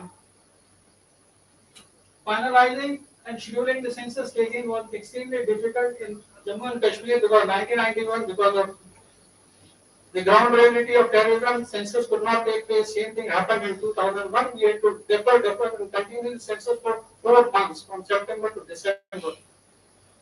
And 2 weeks before the census, Gujarat up to place, so we had to defer the census over there, so on and so forth. Total change in technology was made. Rather than doing the data tabulation manually, in 91, data entry was provided for, which had its own issues. We shifted to what is known as artificial intelligence character reading. Nobody in the world had done this. For 1 billion people, each person having close to 2,500 characteristics. Imagine the terabyte of data which we collected in the census. 1 billion multiplied by 2,500. And we have to process that. And we thought this was the best technology. There were challenges, obviously. We have to put on each census plan how to write digits 0 to 9 across the country same way. There were 2 million enumerators. 20 lakh enumerators had to be taught.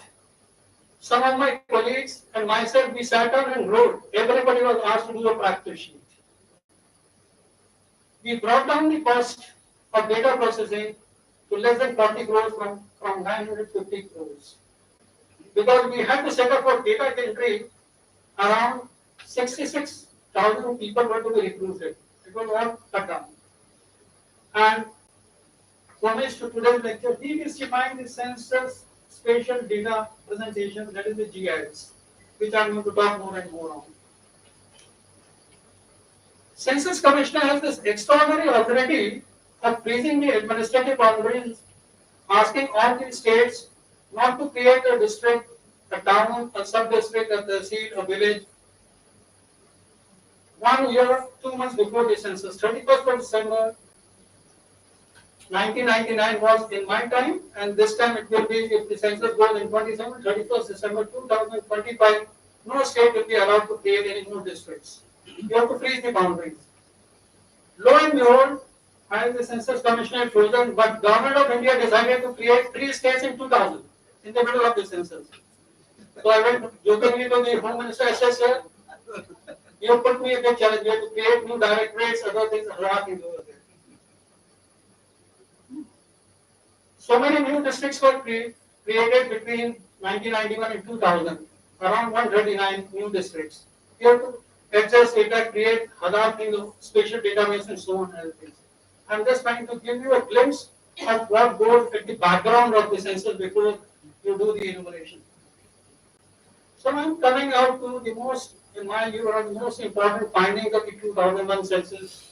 Child sex ratio, a concept which was introduced for a different purpose, which I'll elaborate later in the presentation. A situation report, and I began saying that census is a mirror of what's going on in the society.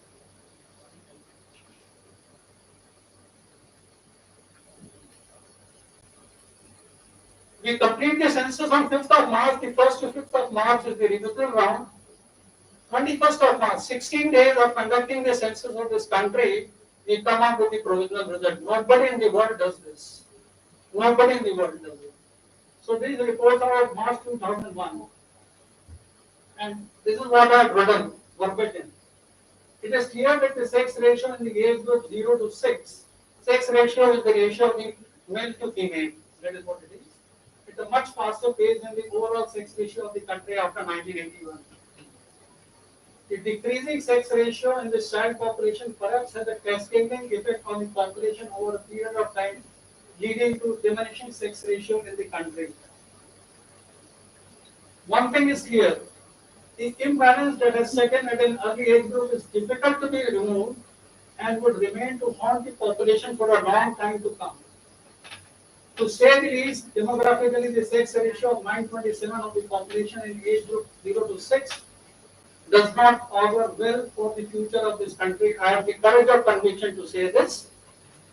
The balanced sex ratios for the child population should be close to 957. Okay. 16th important finding, and my talk is largely going to support this whole finding of the 2001 census. No one wanted to believe in this country. So what were the media reports? Punjab asked to grow falling sex ratios, 27th of April. Sex ratio lowest in prosperous states. Female feticide on rise in the country. Indian Medical Association plans religious leaders need to fight female feticide. Account that issued a fatwa in 2001. Sikhism does not promote female feticide. It's not required.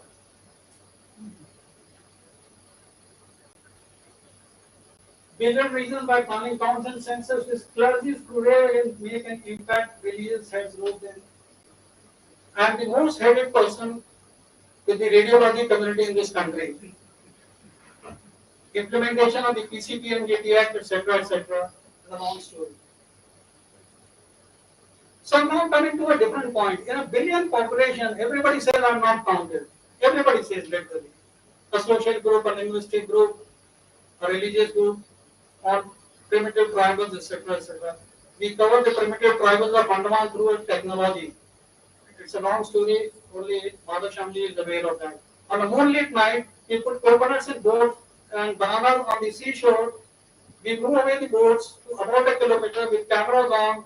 The tribals without clothes come over there. There are 45 of them only. We take pictures of them, reduplicate. It's a huge exercise. But we go to that extent that a faraway island in island Andaman Nicobar is not missed. Every person is important for the population of this country. So in a billion population, Parsis are one of the most prominent groups. We always get they are being left out. So I put a couple of slides just to let you know that even in a billion population, Parsis, which is a religious group, the Zoroastrians, how do we even can't be accurate in this? So does the population not? This I presented in January this year in San Francisco. So I've just taken a couple of slides. Obviously, they are very well educated. They are urban, so it is good. But even in the city of Mumbai, with more than 10 million population over there, there are less than 60,000 population. How do you ensure that you count them, etc.? Because nothing is written on your forehead that you are of this community. confusion prevailed because in 1991 census about 76,000 Parsis were recorded as compared to 71,000 in 1981. Parsis are a declining sect. So either 1981 was wrong or 1991 was wrong. That was the question. But how do you settle that evidence? Was the records wrong? People thought that fertility had increased. Parsis were very happy that they are increasing. I had gone to seminar, so I said, no, we are going to be around much less than 76,000, but yes, you will be much higher than what you feel.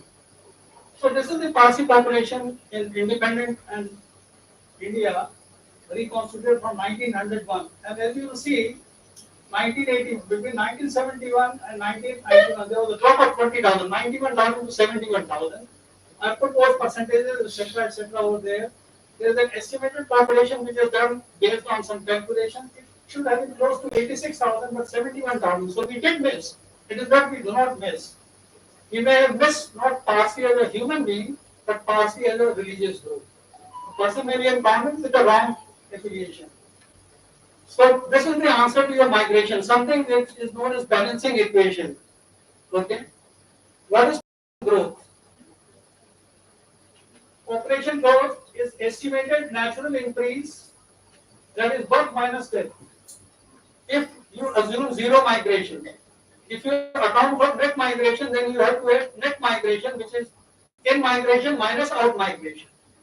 So that is the balancing equation in demography. So I put these figures here. Parsi population in 2001 was 69,000, 1991 population was 76. Parsi natural increase came from the municipal records of Mumbai Corporation. Fantastic records of births and deaths over there, nowhere in the country possibly. And this is the net migration. So the net migration of the Parsis outside the country apparently was close to 1,849. We tried to convince everybody in this country that we may to include you in the census. But as I mentioned, in spite of this, the net undercount is 1.8% for a big variety of reasons. We will not get into that. So what is the 2001 census and now the art and science and presentation of the GIS. So this is the GIS map. We used the traffic signals in this presentation. Red means there is danger, yellow means possibly you are okay, and green is you are in a comfortable zone. 6 population ratio is in danger. India coming down over there. Prime Minister of this country, Home Minister, Minister do not have more than 2 minutes to, in less than 10 seconds I can tell them what exactly is the problem. That is the power of the GIS. This is the Tehsil level position. So more micro we have gone. Imagine.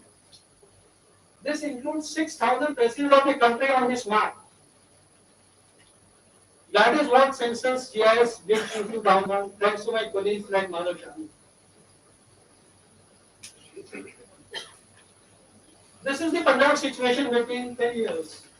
1991 is all yellow. There was signals not being picked up by anybody. 2001, just see. Like AC Pant, the chairman or the vice chairman of the planning commission used to call me to address the chief minister of this country. He given me 10 minutes to 15 minutes to present this data. I have the courage of conviction to tell several chief ministers of this country, sir, you have got blood on your hand. Female feticide is rampant in your area. Here is the evidence at all possible levels. That is what gives you the courage of conviction when you have evidence. This is Haryana, no different. We presented to the chief ministers and the chief secretaries and health secretary of Punjab and various other states. See the difference now. At village level, we gave you the data. Where the problem is.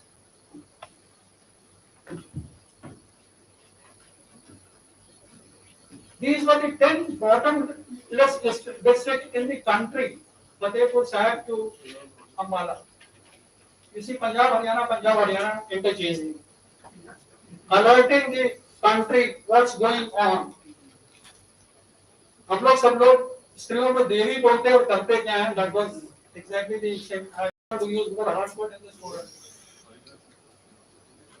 Shifting over to the current memorial lecture on the GIS for Professor Gopal Krishan in his memory, I thought I'll put a couple of slides very quickly on this GIS database. So this is what we introduced. This is the pre-census mapping which requires to be done. It is 3 years work at least prior to the census. This is the database design, states, union territories, districts, sub-districts, states showing sub-districts, districts showing sub-districts, villages and so on and so forth. Then we do the mapping for publication. This is a list of the census publications on through mapping. When we say the administrative atlas, for 600 districts, 600 such publications were there. Converting the GIS into census info through the GIS was one of the important breakthrough. We created Census for Info India, which became a worldwide tool. This is the home page.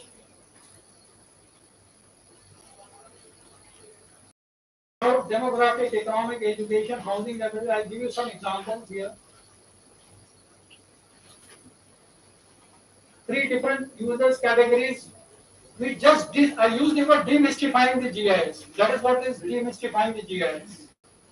It did not remain in the domain of cartographers alone. It could be used across the disciplines.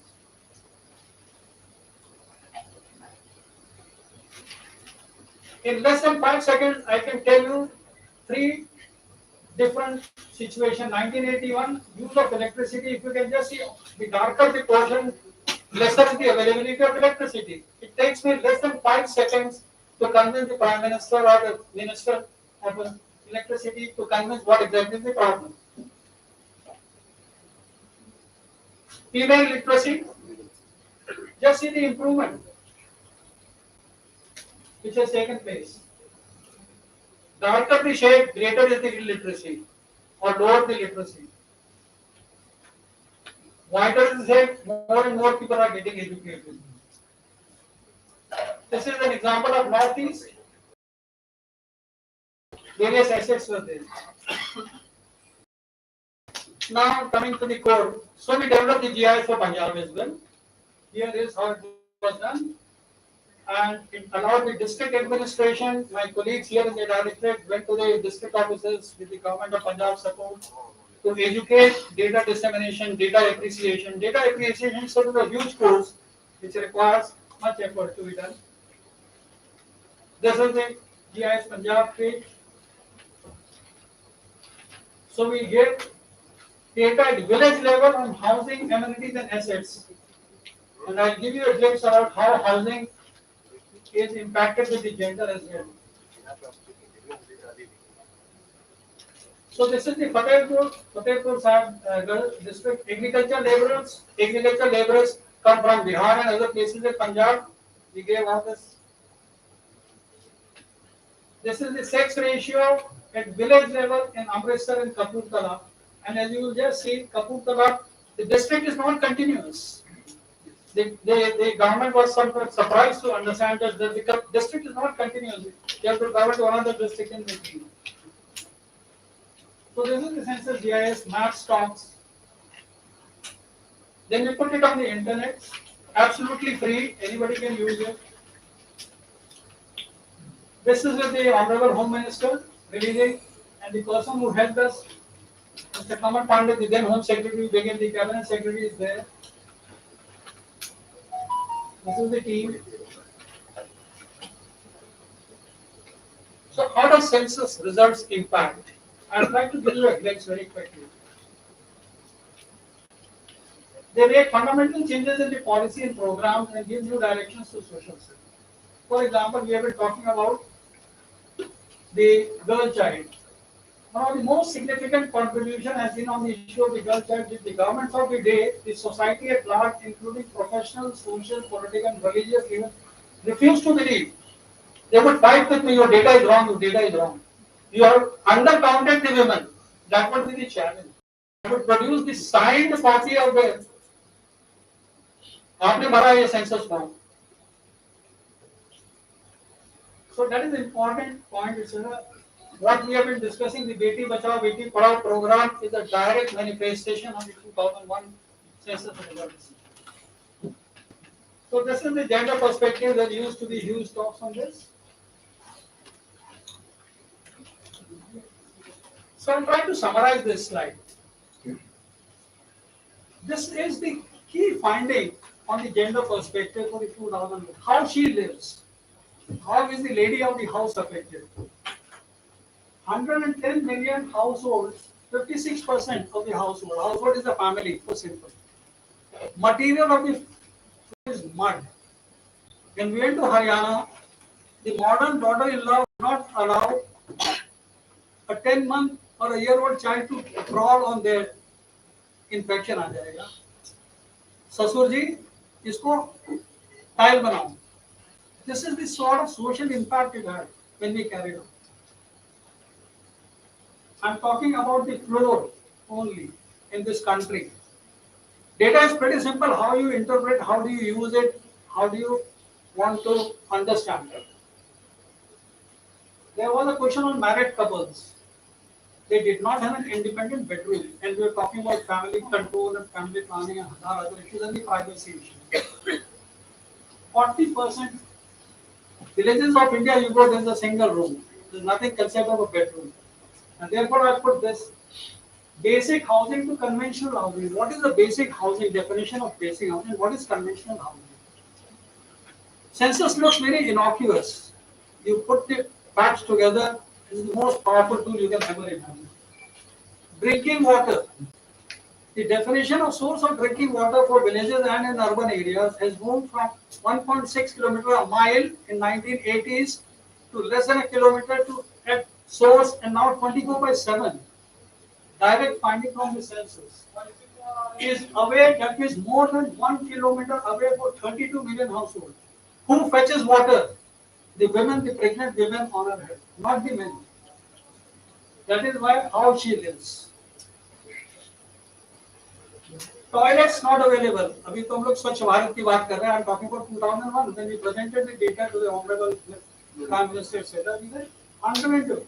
Who suffers? Not the men. There is a right to pee movement in Mumbai. Men in Mumbai can, like any other place, go only open. Women cannot. Imagine this.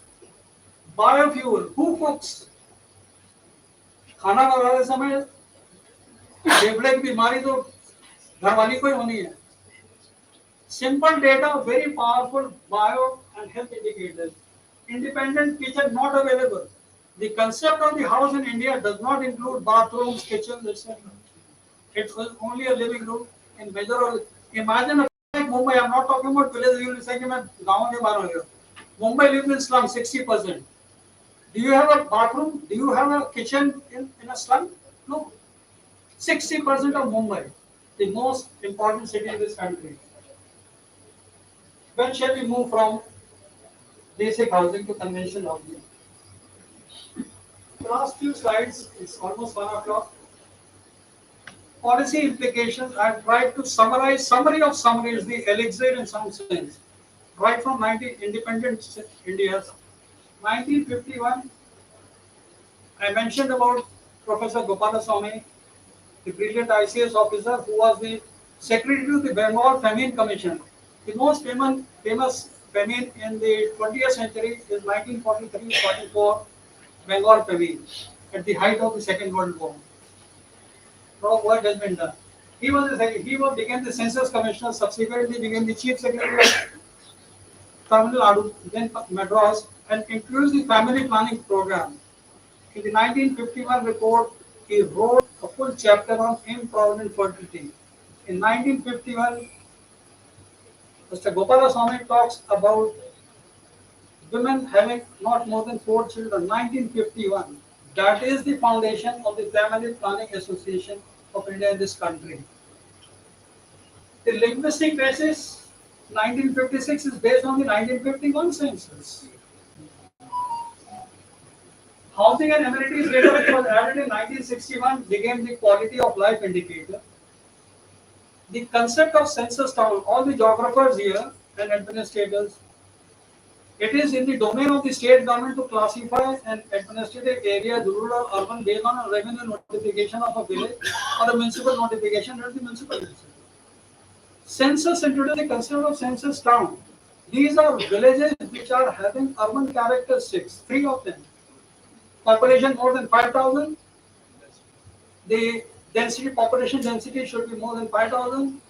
And in the participation rate, 75% of the male working population should be non-agriculture, the question on economic activity. It shows an area transforming itself, giving you alerts. The mad urbanization in this country and chaotic development could have been halted if the planners in this country have listened to the census concept. Then 1971 introduced this standard urban area, core area, which we call the suburban area now. I mean, the development of Mohali and Panchkula is a direct illustration of what Chandigarh did. The freezing of the total parliamentary and legislative base, the huge population increase between 1951, 61, 71 led to this whole issue about freezing the population, etc. You cannot go on increasing, etc., which is frozen. I was also the secretary of the Delimitation Commission for the 2001 delimitation, so I'm quite aware of this. 1981 reintroduced the disability data. That was the global year of disability. Literacy rate interpretation 0 to 6. This concept of child sex ratio 0 to 6 came because we wanted to improve the concept of literacy rate. Previously, the total number of literates divided by the total population was the literacy rate. But people said children 0 to 6 have never been to school. How can you include them in the denominator? So that is how 0 to 6 was conversed as a population quotient, and then we had the literacy rate to become comparable with international definitions, which is they are still away from that. Housing and amenities, I have given you extending the LPG. The concept of extending LPG to rural areas didn't exist with the oil companies. We conveyed a simple question: what is the fuel used for cooking? And out came this data, and we gave them this data, combined it with the data on televisions, etc., electricity, pakka houses, to understand the capacity of the population to pay. You use some other indicator and cross that. I mean, these are sciences, etc. And the gender-based analysis of the sex ratio, PCP and VDR. Professor asked me that I should put the slide for the next census. I don't want to speak on the next census, although I'm part of the Census Technical Advisory Committee. Previously, I don't know about this. So what will be the people's response to the digital census? Will another SECC or its variant version, I'm not saying about the caste census, but that is what it means. Will the population census be linked with the NPR? What will be its impact? Will the delimitation of the constituencies? Will the census data be under greater scrutiny, challenge from alternative data sources as from internal inconsistencies? We have been talking about digital census. People should be filling in their. I mean, there are huge challenges, etc. It is not doable, but obviously a lot of things required. Visibility of certain social characteristics. Let me put a question. If a family was to fill up the census questionnaire of today, who is going to decide what is to be filled in? Not every individual. It is the men of the house. So there is going to be a huge inbuilt bias in the response which we are likely to give. A participative census within the family is a highly unlikely possibility. Availability of census frame and so on and so forth. I really would like to thank the organizers for giving me this opportunity. Sir, thank you so much for your brilliant listening. I am indebted to the Punjab University and the department for giving me this opportunity. Thank you, Professor. Thank you, Madam. It's wonderful being here. Thank you.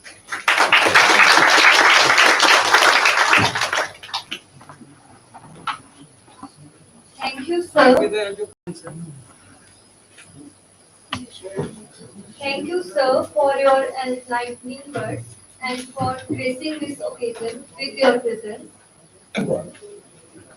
Now I invite Shri Madhav Shyam for the felicitation of our honored speakers.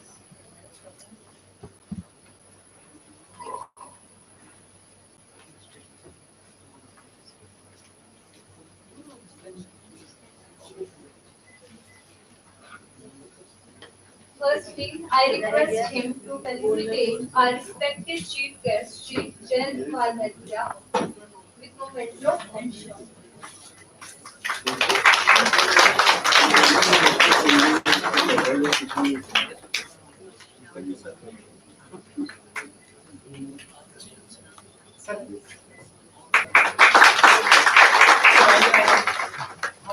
Now, I request him to felicitate our respected speaker, Professor Virendra.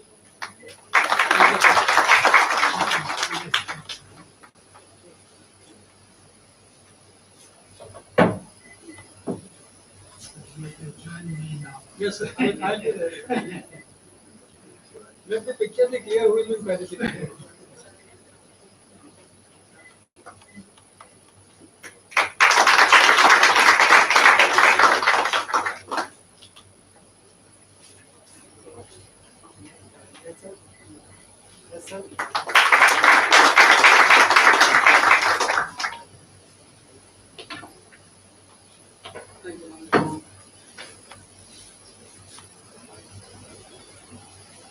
Thank you so much, sir. We are grateful for your presence and heartfelt felicitation. Some relationships go beyond words. A bond between a father and daughter is one such timeless connection. While we have spoken of Professor Gopal Krishan as a scholar and a mentor, it is now time to hear about him as a father, through the words of someone who lived his value every day. I warmly invite Dr. Manishika Krihan, his daughter, to share a few words, memories, and reflections.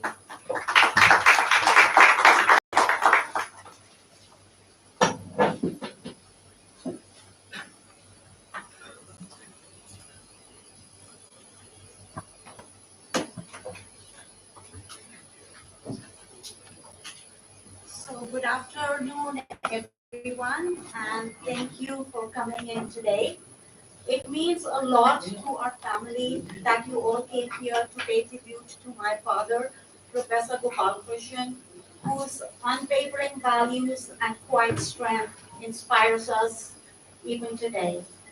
I would like to thank the Department of Geography for organizing this event and the ICSSR for hosting it. So today I was given the task speaking on a daughter-father relationship. So when we think of a daughter-father relationship, there is a Hindi song that comes to our mind. उंगली पकड़ के तूने चलना सिखाया था ना, दहलीज ऊंची है ये पार करा दे. So you see, दहलीज तो ऊंची है ही. This life is full of ups and downs, challenges, obstacles. So today I'm going to talk about the values and the virtues that my father taught me to navigate this life in a righteous way. So firstly, he taught me about honesty. My father always said that speaking truth consistently and living it is the way to live life. Secondly, he taught me humility, to be always humble, to be always kind. He received so many admirations, accolades, achievements, and he never made anyone feel small. Rather, he always made people feel very respected and valued. Sometimes when he used to teach me, maths and other subjects at home, so I used to tell him, Papa, your students are very lucky, to have you as a teacher. You explain so well. So, his humility was that, no, I am lucky to have these students because these students teach me so much. So that was the kind of humility he had. Thirdly, compassion. He taught me compassion. If there is one virtue that defines my father today, it is the virtue of compassion. And his compassion was not situational or to any particular person, it was a part of his everyday life.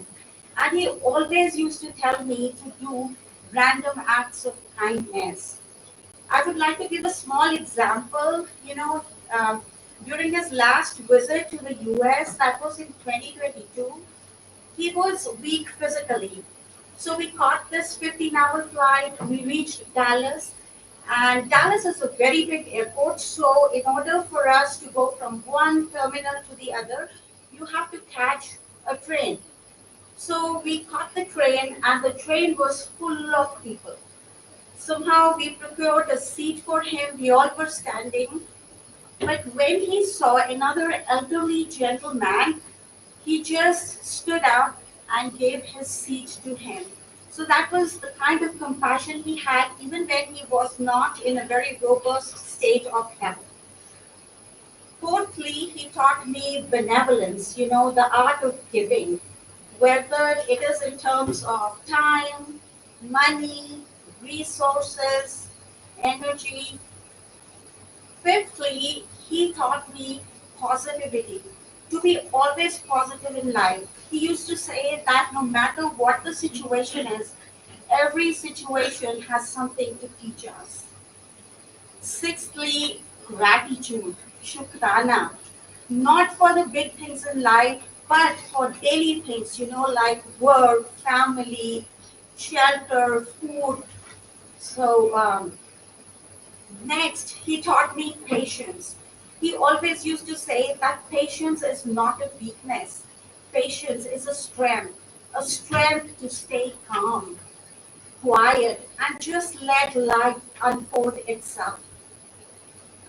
He believed and followed the Bhagavad Gita, the wisdom of the Bhagavad Gita. So, whenever we had our exams, especially the competitive exams, so my brother and me, we used to get anxious, nervous, especially about the results and all. So he taught me this shloka, Karmanya Vadikaraste Ma Phaleshu Kadachana. I think everybody in the audience knows the meaning. It means that we have a right over our actions, but not over the results of the actions. So today, as we so this memorial lecture today is not just a day to remember him, but it is a day to recommit ourselves to the values and the principles that he lived life by. So, in honoring him, let us bring humility over ego, kindness over indifference, honesty over dishonesty, compassion over judgment. And even if we all take a piece of this part with us and practice in our daily life, in how we live, how we deal with others, how we give, then his legacy is never to fade away. Also, we need to believe that the true joy is in the joy of working hard and not in the pursuit of the results. Thank you all for being a part of this tribute. My father would have been deeply touched by your presence today, just as he always was by the quiet beauty of simple human connections. Thank you.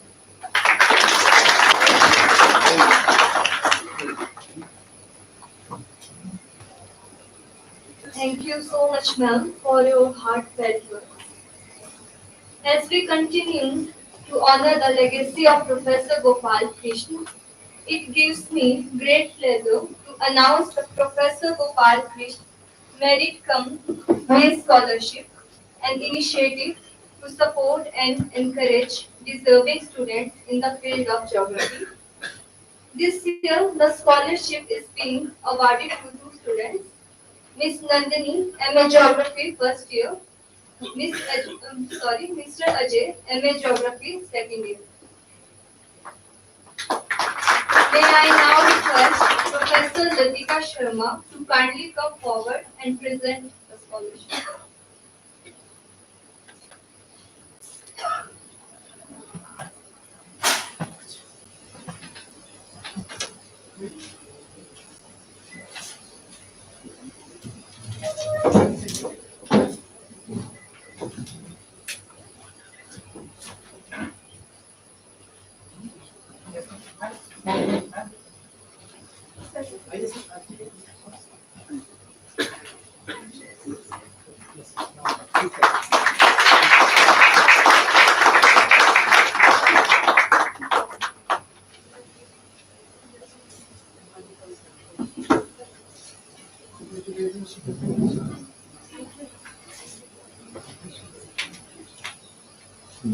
Thank you, ma'am, and congratulations to the awardee.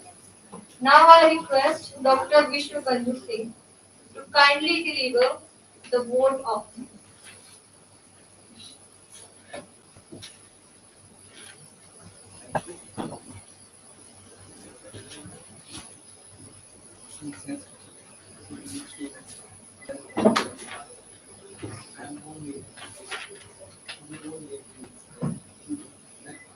A very good afternoon to everyone. Respected dignitaries on the dais, off the dais, family members of Professor Gopal Krishan, friends, colleagues, young researchers, and students.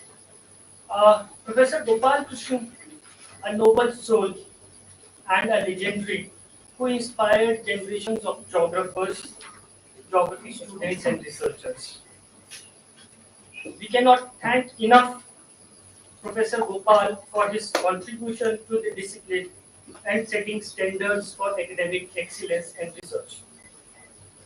This memorial lecture and event is our way of remembering and celebrating his life and contributions.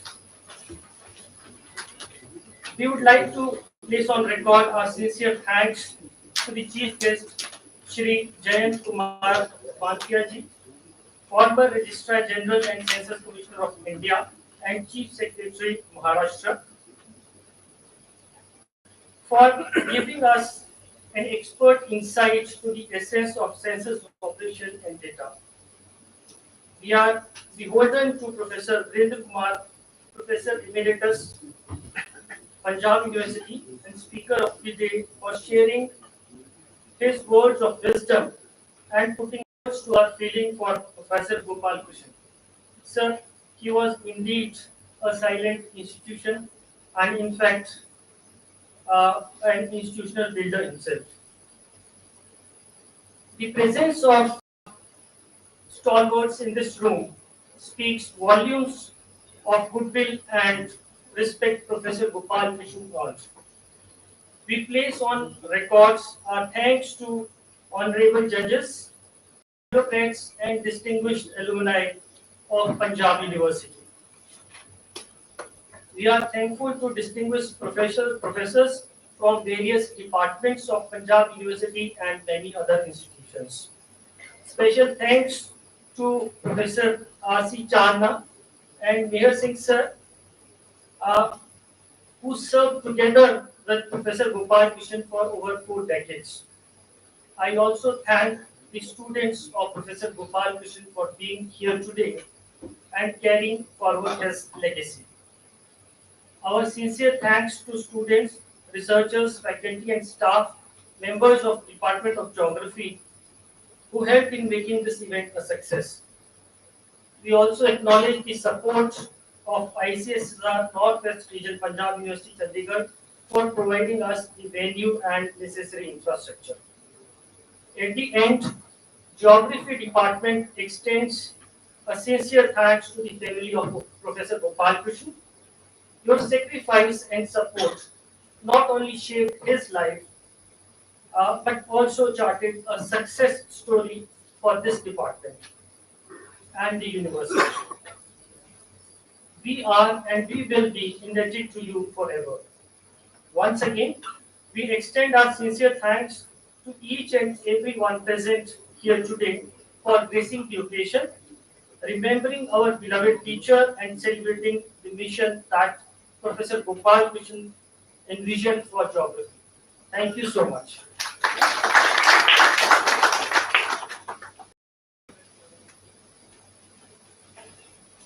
Thank you, sir, for your kind words. Thank you once again to all our speakers for your heartfelt words. Your presence and reflection have made this memorial truly special. Now I request everyone to please stand up for the national anthem.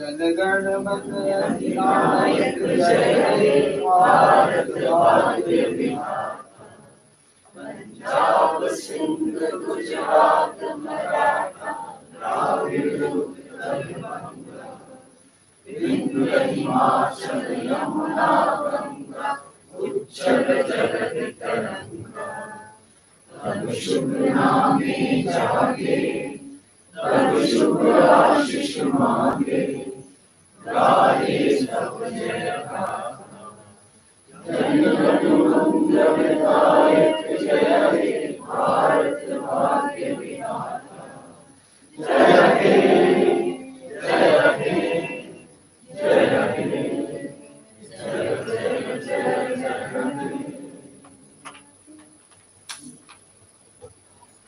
Now I would like to invite you all to join us for lunch.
Each one of us needs to remember the Lord, God, as ever, God provided. हो गया अभी उधर lunch का भी कर ले थोड़ा सा There is no लंच का way there हाँ, to कर दे बंद फिर उसमें करना हो तो कर लो सिर्फ लाइव तो क्या आना तो खत्म हो गया लंच का अगर एक फोटो खींचने तक फिर उसके बाद छोड़ उसको लैपटॉप को उधर ले जाके ना सर ध्यान दे करें बंद कर दे बंद हाँ